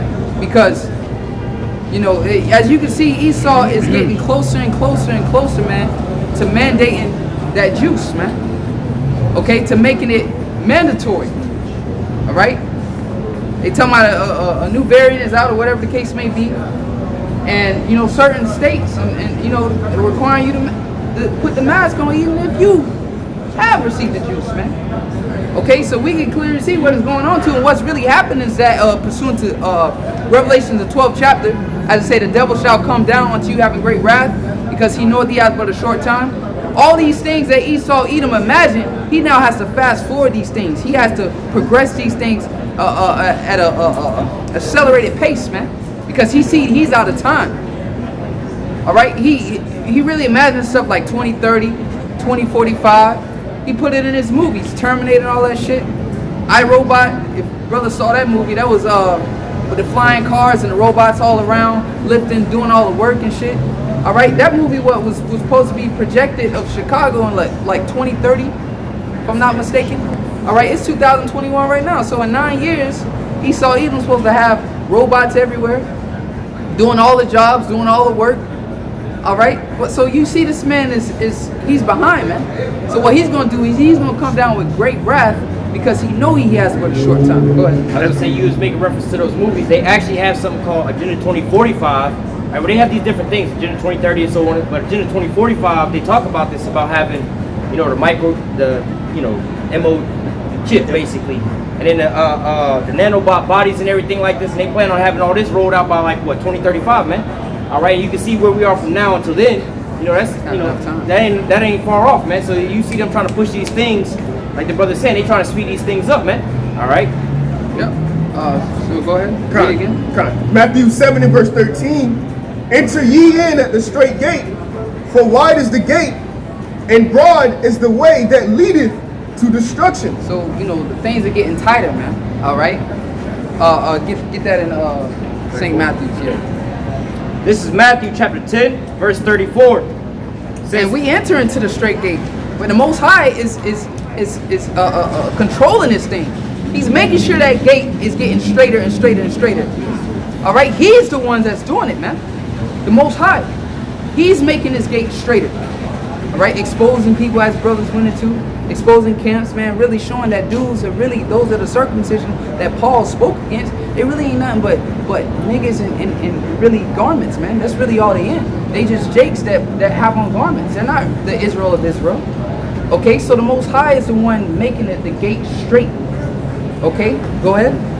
Matthew chapter 10, verse 34 says, think not that I am come to send peace on earth. So all you that seeking peace, all you that seeking some type of harmony here in America, all right, you thought you had a wave or a glimpse of something opening back up, but here it is now. It's white. If you have any type of wisdom, you can see that this place is pretty much going back on a so-called LD, man, lockdown. Okay, that's the avenue that this place is headed. And what? And they're going to blame all the people that haven't got the jab. That's who they're going to blame. That's the reason why it's kicking off. All right, go ahead. Hey, let me read this. I was going to back you up with that because that's actually what they're pushing right now in the news, saying, hey, this is the biggest threat right now of so-called, like terrorists. Is the people the new pandemic is the healthy people that don't want to take it. Right. Okay. Right. That makes perfect sense. Yep. And this is actually what they're discussing in the White House. And make sure you use code when you The title says social media misinformation killing people. Biden says as White House doubles down on private censorship. And just read this one little paragraph. It says they're killing people, Biden told reporters who asked him to send a message to platforms like Facebook. The only pandemic we have is among the untreated. All right, the untreated. They're killing people, he shouted over a noise of helicopters outside the White House. So this is the agenda that they're already pushing, like the brother was saying, man. This is in the news right now, man. Yeah. And the social media platforms are fighting back. They take offense to that. We're killing people type of shit. So, it's just further putting that division amongst the people. Yep. And once again, that gate is getting straighter, man. All right?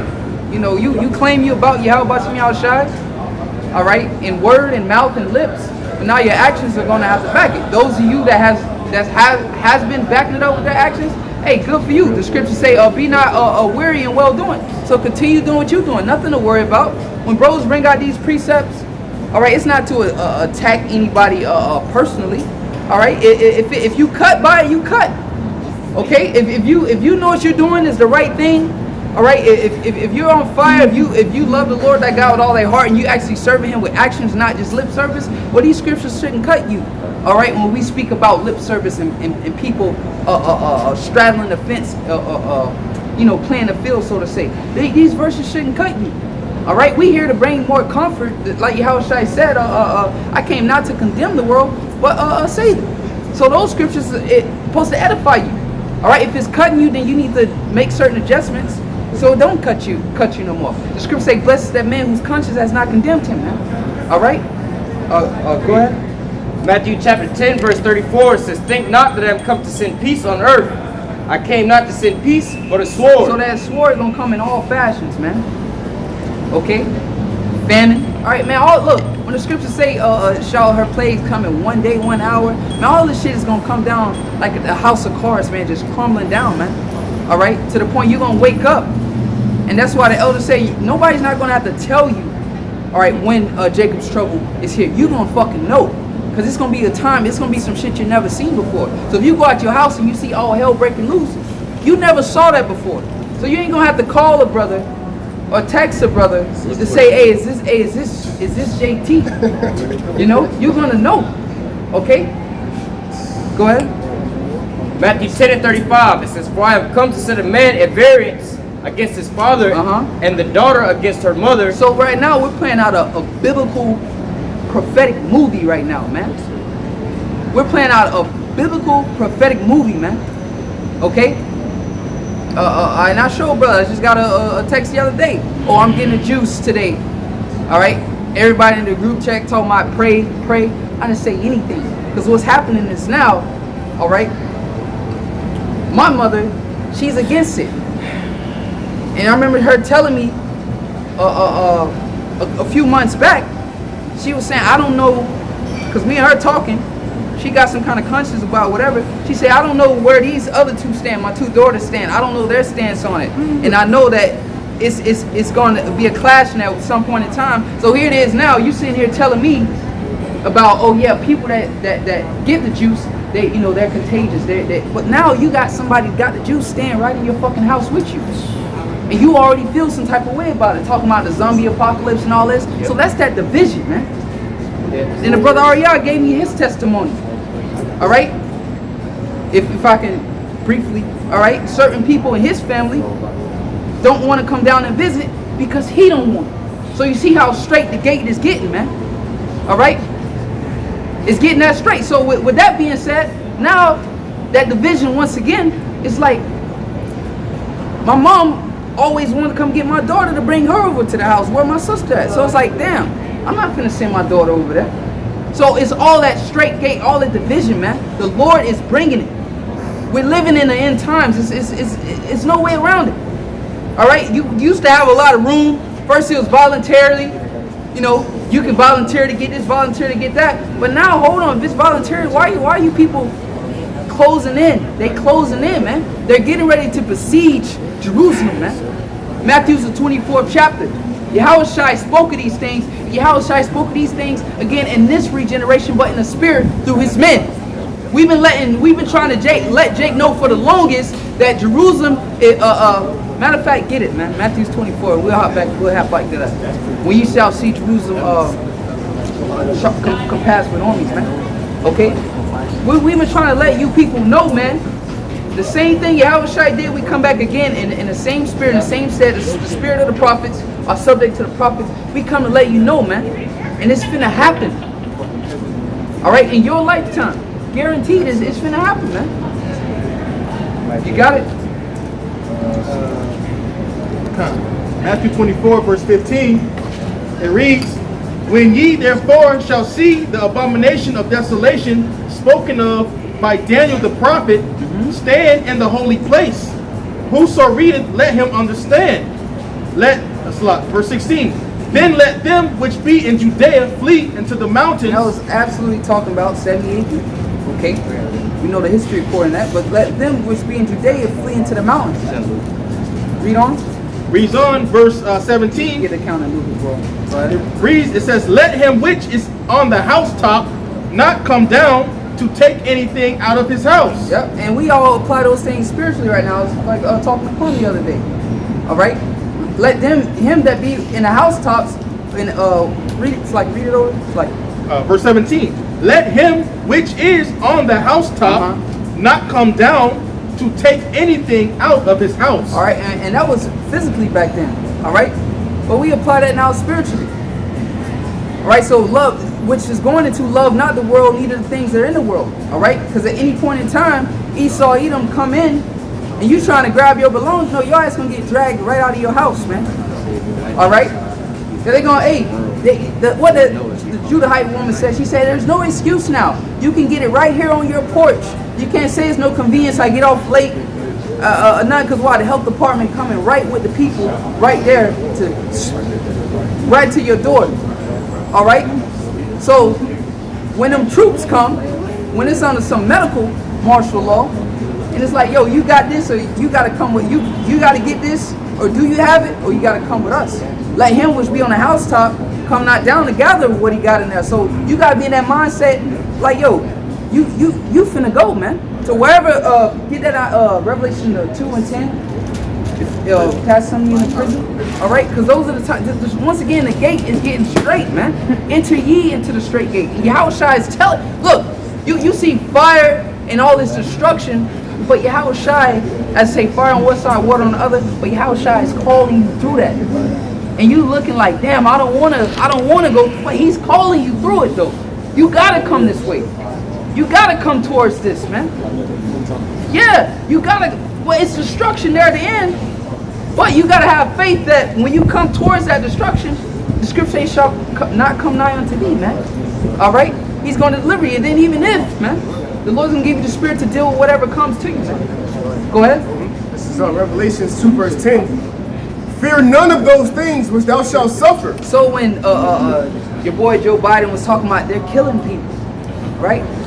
Well, that would be us. We would fall under that category of misinformation. They would consider us those people, those individuals. All right, and they talking about fines, imprisonment, and all this shit. You know, we all got YouTube channels, man. We live right now. Esau can use this anything to come at us, man. And in that article, they were saying basically, hey, look, what we need to do is if you get canceled off of one platform, you got to do it on all the platforms. This is what they talking about trying to do now. So we know the family of the word is right around the corner, man. And that, you know, by Google, you got this, you have that account, you have this app, that app. Your Google account is connected to all those things. So it ain't like you get a vape and then it even get more detailed. And I know it by a phone number. You know, you try to sign up for an app and it asks your phone number. They already got you. You know? That's what they really want. They wanted your online presence to be as deep as possible, so when they do pull the plug, now you're completely wiped out. You're gonna have to start from the beginning. You don't exist. Right. You know? So now when it comes to pushing out the truth about whatever the case may be, you don't have a platform anymore. And that's really what we've been waiting for. We've been waiting for them to make that move, so that all that is prophecy. So now we know that we're almost the highways and byways are done away with because the Lord is bringing in the final prophecies. And to go further into that division, that goes to show you the Constitution is out the window. America what? Freedom of speech. What happened to freedom of speech? Well, that's where you was able to get online and say what you want to say at one point in time. Right, you can say that being a Mo is unhealthy. Exactly. I mean, you can say being a Mo is okay, but you tell that's not medical misinformation, which it absolutely is, because there's nothing healthy about being a flaming bundle of sticks. But when you say something about this concoctions, then it's misinformation. Right. It's a hypocrisy, man. So, hey, the Constitution is gone. You know, and then, you know, the cancel culture, the sensitivity, you can't say shit, you can't speak truth no more. Even though you're telling somebody the truth, as the brother just went into, you're wrong. You know, now it's gonna be a riot somewhere, or people gonna be outside your door protesting. Protesting if you speak truth, if you say, like the brother said again, it's hypocrisy. Because you can come out and say, speak on how you think men and men can be together, and that's all right with you, but you got a freedom it's a freedom to speak on wickedness. That's really all what it is. So it's a freedom to speak on wickedness, but when it comes to anything righteousness, which is synonymous with truth, it's wicked, man. All right? The way of good, as the scripture says, is evilly spoken of, man. All right? Yeah, I was going to say, they like the brother's going into the freedom of speech. The way they get around it, reading that article, says they're violating their terms of services to these social media sites. Mm-hmm. So this is why they say that the government, we're not cracking down on y'all, but we got to make sure that we hold these social media sites accountable and update your terms of services so that the people, it's not like a sticky situation to where it's like, oh, well, y'all violate my freedom of speech, but it's really the government, like Biden them is saying, like, yo, y'all gotta update and do all this with y'all Facebook and everything else like that, and Facebook and them is lashing back at it, but at the same time, you know, they're using these things, you know, what they call, I think, fascism, where the government and business go hand in hand. They're using them as their military strong arm. Yeah, it's using them as their military strong arm instead of coming down as the government with the governmental badge, so you still think you have those rights. Well, it's an oligarchy. That's what it ultimately boils down to.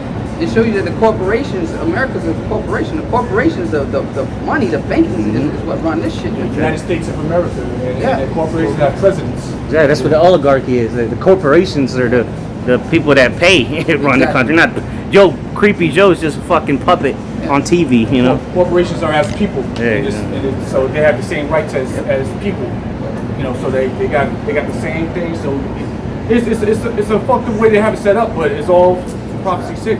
So that's why, you know, your employer is gonna tell you, yo, if you ain't got the juice, you can't come here. We don't want you.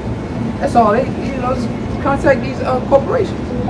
All right, these businesses. That's all. And they're gonna make it hard. Real quick. Yeah, they're gonna make it hard for those that are unjacked to do anything in this world, and it's gonna get to a point where even just to get a test to see if you got the thing or not, that thing it's free now, but they're gonna start charging for that soon. Test. Yeah. Just get what we need to test for. Just like take that shit. No. Like, that's a waste of resources. If you want to travel, like say you want to travel, get on a plane to go from this place to another, you gotta have a 24-hour negative test or whatever.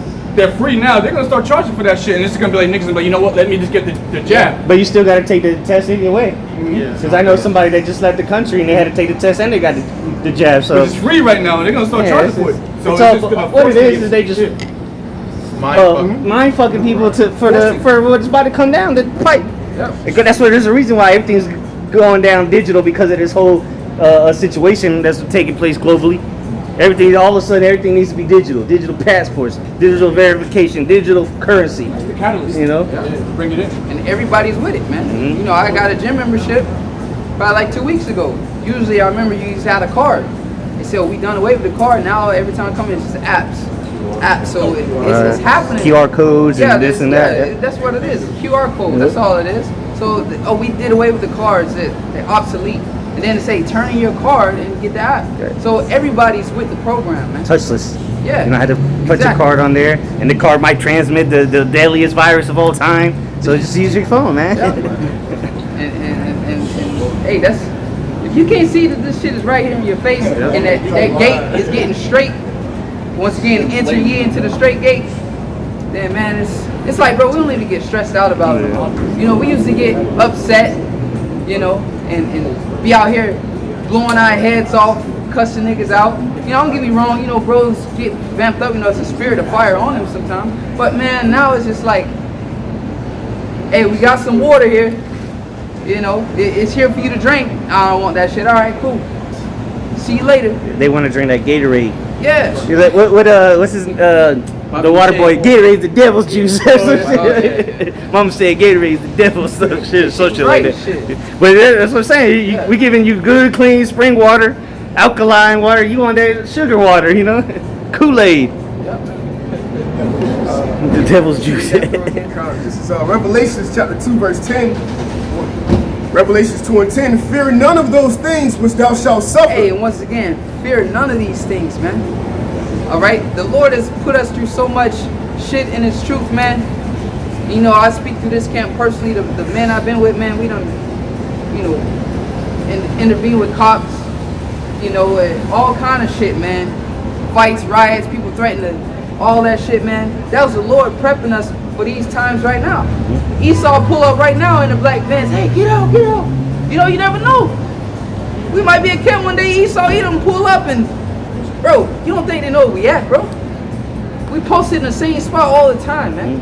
On the clock. On the clock, you know, man. Every week. Live streaming, man. You know, you got all kind of informants and shit, man. Here, man. You know, but fear none of those things. You know, you should be determined for that shit to happen, man. So why? So we can give a testimony, man. We tired of this shit. Let's. I'm ready to give a testimony, man. May the Lord keep that same spirit on me, man. But we're tired of this shit, man. Let's go. You know, Esau want to come 3, 4 in the morning. You know, whatever, bro. bro, we don't give a. Pause that real quick. Continue on the Matthews real quick. Let's go into it now. This is Matthew 10 and I was at 30. Yeah. 6. Yeah, keep reading through that. Matthew chapter 10 and 36. And a man's foe shall be they of his own household. Of his own household, man. All right, bros have already forsaken all that. When you came into if you fully came into this truth, man, all right, you forsaken all that. Mentally, you let your mom go. Mentally, you let your kids go if you had kids. I mean, you still love them, all right. You still in their life, but mentally, you let all that go, man. All right. So if Esau, he don't want to threaten you or your life, or say you'll never see them again. Oh well. What can you say to me that the Lord hasn't prepped me for, man? I don't give a fuck. You know? The Maccabee brothers' mother knew that. She said, just let. No, it wasn't the Maccabees, but the brothers. In the next, so to say. She knew what was gonna happen. Yeah. Threaten. Oh well, you're not gonna see your mom or your kids or your friends or family ever again anymore. So fucking what? We do that. We live in this life, man. We're walking after Yahweh Shai, this lonely life, because this is what this truth does to us, man. It make us black sheep. It separates us from everybody. So we're used to that. What can you say? What can you do, man? May the Lord just keep that spirit on us, of course, man, because it's all according to the Lord. And I'm saying all this humbly, but man, we already entered into that, man. We already went into that realm, that mindset, man. We don't have nothing. You can't threaten us, so you'll never see your mother again. You'll never see your. We already gave that shit up, man. Your life will be ruined, because that's what Esau gonna do, and a lot of people are gonna break because of that, because of the things in this world, because they haven't fully let the things go, man.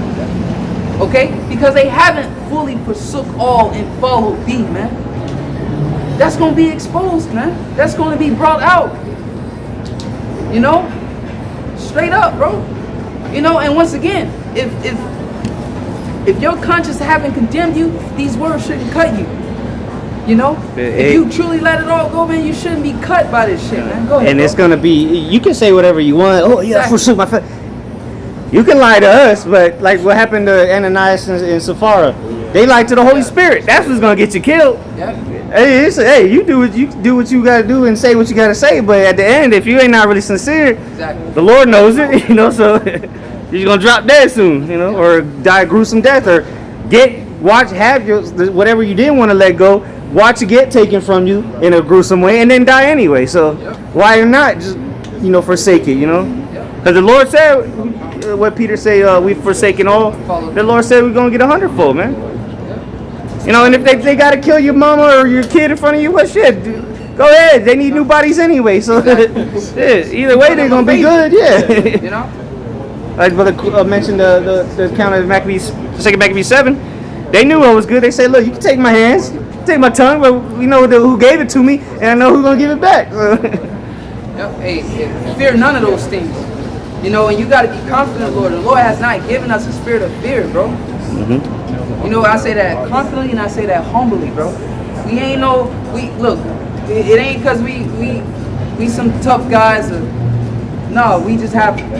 Our hope is all in the Lord, man. Our mind is constantly given unto the Lord, so you can't really take nothing from this life from us that we ain't already freely forsook for Yahweh Bashim Yahushai, man. All right. Paul said, "I count all things dung that he lost, that he may win Yahweh Shai." That's all we care about. All right. Pleasing the Lord, man. That's it. That's what we set forth, and that's all that matters, man. And we know the Lord will want us to go through all these things, man. All right. Suffer patiently those things, man, that we shall go through. Read on. Revelations chapter 2, verse 10. Fear none of those things which thou shalt suffer. Behold, the devil shall cast some of you into prison. And it's not going to be fair. It's going to be unjust. It's going to be some shit you didn't do. That's how Esau works. Because the Lord told us to be sheep among wolves. If I'm not mistaken, be harmless as doves. All right? So we ain't done shit. We don't got guns ready for Esau to come in, man. So it's going to be unjust. He's going to make us look like they're killing people, like Joe. He's going to make it seem that way, But Hey, just like you it is just what it said, is. just like you was referencing that article, it's not like the fact that we out here so-called quote-unquote killing people with the guns and they chasing us down for that. It's the words that we speaking is so-called quote-unquote killing people from listening to the beast, trusting in an enemy and everything like that, man. So, I mean, it's to the point now that really the words that we speaking is a threat. Yeah, that's what the Yahushua, the disciples, Paul, that's what they were locked up for. Yep. Words. Mhm. Nothing else. It's not going to change. We're not doing nothing different. Yeah, it's updated, obviously, 2.0 acts, but we're doing the same thing. We're just speaking the word to the Most High. Like the brother said, that's what they ain't like that. They don't like the words of the Most High because it's contrary to the society. Show you the words, man. The words, Hebrews 4:12. The words of the Most High are quick and powerful, sharper than any two-edged sword. Because it's bringing His kingdom down. They really want us to stop preaching. Stop it. You all right? Because why? We putting up them blessings and them curses coming down upon His kingdom, bringing them down. We calling upon the names of the Lord. All right, and His kingdom is falling down, man. As the brother's always going to, Esau and his enchantments, all that shit is getting weak. It ain't working no more. Why? Because the word of the Most High has compassed the whole earth. As I say, this word shall be preaching to the four winds of the earth, roughly paraphrasing, then shall the end come.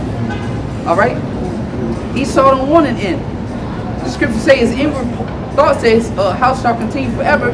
So he called the names after his own land. But it's a time for his end. Go ahead. It says that ye may be tried, and ye shall have tribulation 10 days. Which is perfection, if I'm not mistaken, or just complete number of days. All right? Not literally 10 days. Shit, you might be locked up for 10 days. Who knows? But it's not specifically just talking about 10 days, man. And once again, brothers, we already gave it all up, man. You ain't come out here, especially the men I've been with, man, we ain't been out here for years for nothing, man, just to get at the end. Once again, I say this humbly, just to come to the end, man, and just say, just fold up like a bitch or something, man. Like, no, bro, we gotta go all the way through with this thing, man. All the way through with the testimony. This is what we believe in. This is what it is. This is what's gonna happen. And Yahushua said, meddle not what ye shall say. For I shall give you a mouth that your enemies may neither gainsay nor resist, man. Okay? So all you got to do is abide in Yahushua. Yahushua said, let no man take thy crown, man. All right? Behold, I come quickly. Hold fast to that which thou hast. Your faith is truth. And fear none of these things, man. The Lord's Prayer. Thy rod, thy staff, they comfort me. Though I walk through the valley of the shadow of death, I shall fear no evil, man. And we're coming into evil times. Jacob's trouble is evil times. We shall fear no evil. But if your mind been meditating on this the whole time, all right, and you prepped, the Lord is going to come in and He's going to sup with you, man. All right, bro's going to be mighty in the spirit in those days. I truly believe that. I got to do that real quick. The word for 10 there, in 10, in Revelation 2 and 10, the word there for 10, it goes and it says 10, but then you go down to the lexicon, it says to last a short time. There you go. Hey, that's the first time I've ever heard that part come out. That definition, it lasts a short time. All right, because really when they come for us, man, the chip and all that stuff it's gonna be in full swing, man. Esau gonna be moving. All right, trying to take us out. Cause that chip can pop up any day now. Pop his ugly head up any day now. Because I was talking to this Jacob. He said he knew some people that went to Jamaica, and they all had the fake passports, saying that they've been juiced up. Oh, kind of. Saying that they've been juiced up. So when they went to Jamaica, they already had the little digital certificates. Yeah, and it's fake. So that's why Esau gonna move it to the digital system, so where it won't be no fraudulent shit going on. You can't fake your way into this. It's gonna be on a international database. Exactly. So you can't fake it. Like a passport. Exactly. Yep. That's basically what is your international ID. Yep. Esau finna globalize his whole system, man. Money, everything. It ain't gonna be you got US dollars, you need to convert it into this, and when you go to this country, man, look, you got that thing in you, That's gonna be like the VIP pass. You remember we went into that?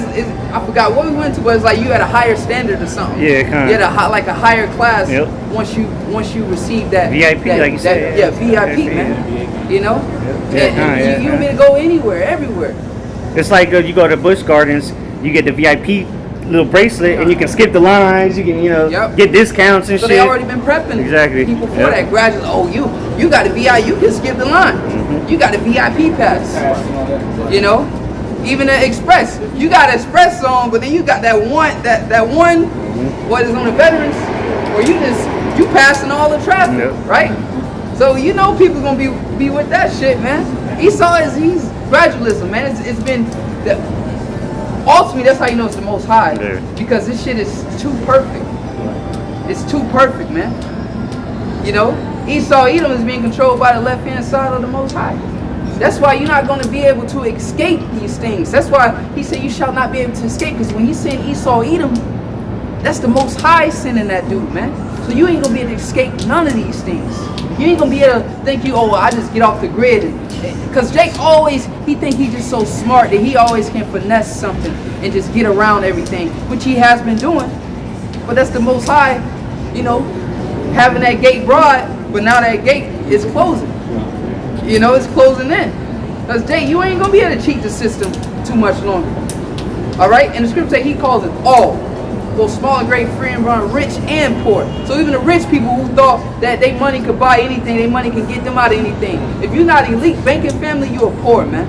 Even though you're rich, you're poor. If you understand where I'm coming from, man.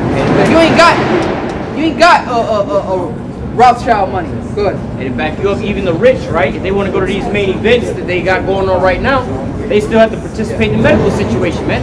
They still have to so-called take this here juice. All right, they're not like, that's only for the poor people, man.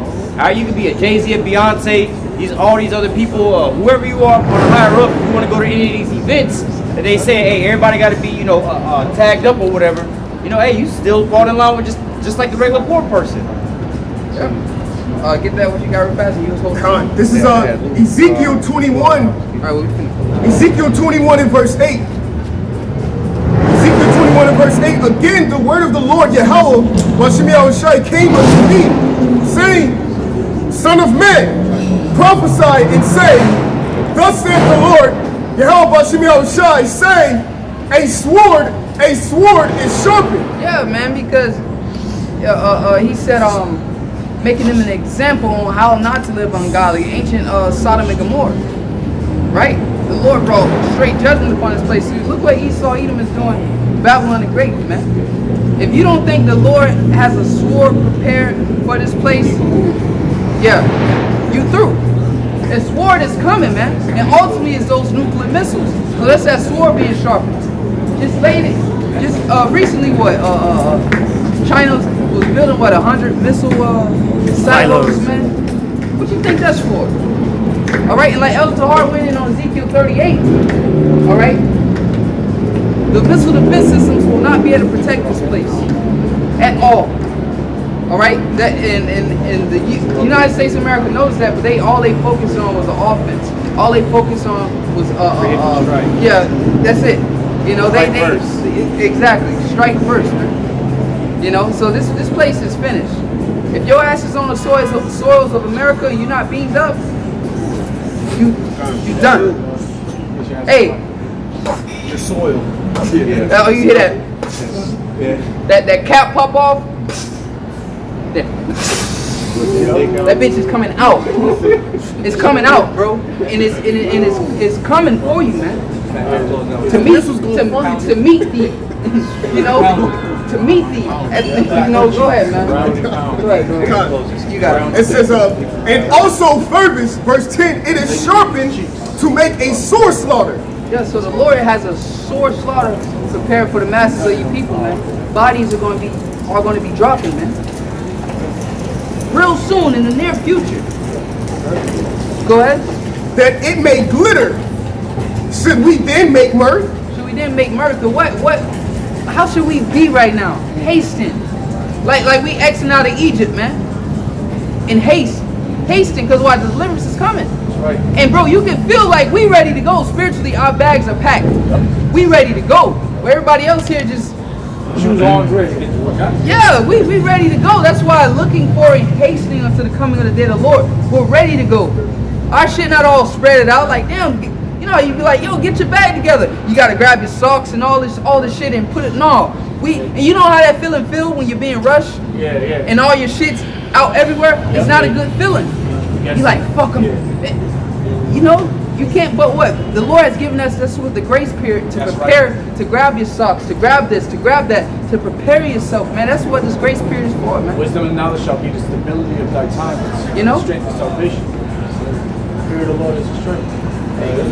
There's a scripture that says, take thy staff and thy shoes and the clothes on thy back and go. Not take anything. No, this is I think that's AD. Yeah, how shot. It was in the New Testament. I know that for sure. I couldn't find it, but you know, those are times we in now. Go ahead. This is the last point. It could timid the rod of my son as every tree. So that correction, man. The missiles gonna bring that correction. You know, like the elder said, man. You know, the missiles is gonna find you, man. You know, if you're not predestined to see that salvation, you done now. You know, nuclear power can melt anything, metals, all that. You know, where you think they're doing with all your trash and shit? That's look, they burning that shit. Nuclear power, man. Burning all that shit, and it's just all dust afterwards. That shit melts anything. Nuclear, it melts anything, bro. Go ahead. And just tying two different points. You know, he's talking about with the you know, the implementing Revelation 13 and 16, right? And then also talking about these nukes. He was talking about, so when you hear them things open up, you know you at the end. So I'm gonna read Job chapter 20, verse 22 to 26. It says, in the fullness of his sufficiency, he shall be in straits. Every hand of the wicked shall come upon him when he is about to fill his belly. This new world order, which he's rushing, and he's getting sloppy. Go ahead. Yeah, you was talking about how they got the new digital this, digital that, talking about the gym, everything, getting everybody prep for these things. Hey, and with him rushing it that way and doing it the way he's doing it, it's really, that's for the elect to identify, to see these things. Because mass of the people don't see what's going on. All right? But the elect sees it. And we like, man, this dude is getting sloppy. Like, bro, it's not a mystery to you. When shit pop up in the news, we like, oh shit, bros, all bros gotta do is send an article. And we already know where that's lining up in prophecy. Brother don't even have to say nothing. You know, brother's in the script with it. But I'm just saying, we know. Just send an article out, send the video out, and we already know what that's talking about. And that's us conversating prophetically, man. Speaking in prophecy. Only, hey, you send that to a random person. Why are they sending me this? Oh my God, that was something bad. That's all they gonna say. They gonna say some stupid shit, but they don't know what does this apply to. Why are you sending me this video? Or why are you sending me this article? They don't know. They have absolutely no idea what this means. Do you know what this means? They don't know. Go ahead. Going back, Job 20 and 23. When he's about to fill his belly, the Most High shall cast the fury of his wrath upon him, and shall rain it upon him while he is eating. It says he shall flee from the iron weapon, and the bow of steel shall strike him through. It is drawn and cometh out of the body. Yea, the glittering sword cometh out of the gall. Terrors are upon him. All darkness shall be hid in his secret place. A fire not blown shall consume him, and shall go ill with him that is left in his tabernacle. Tabernacle of Edom. All right, over here in America, it's going to be completely obliterated. A fire not blown shall consume this place, man. Okay.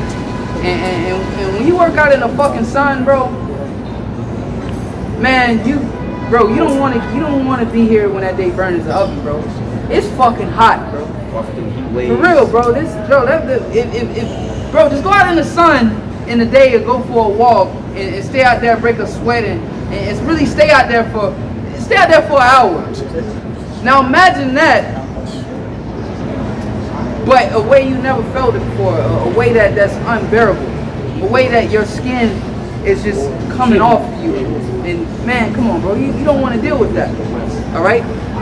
That was it on that?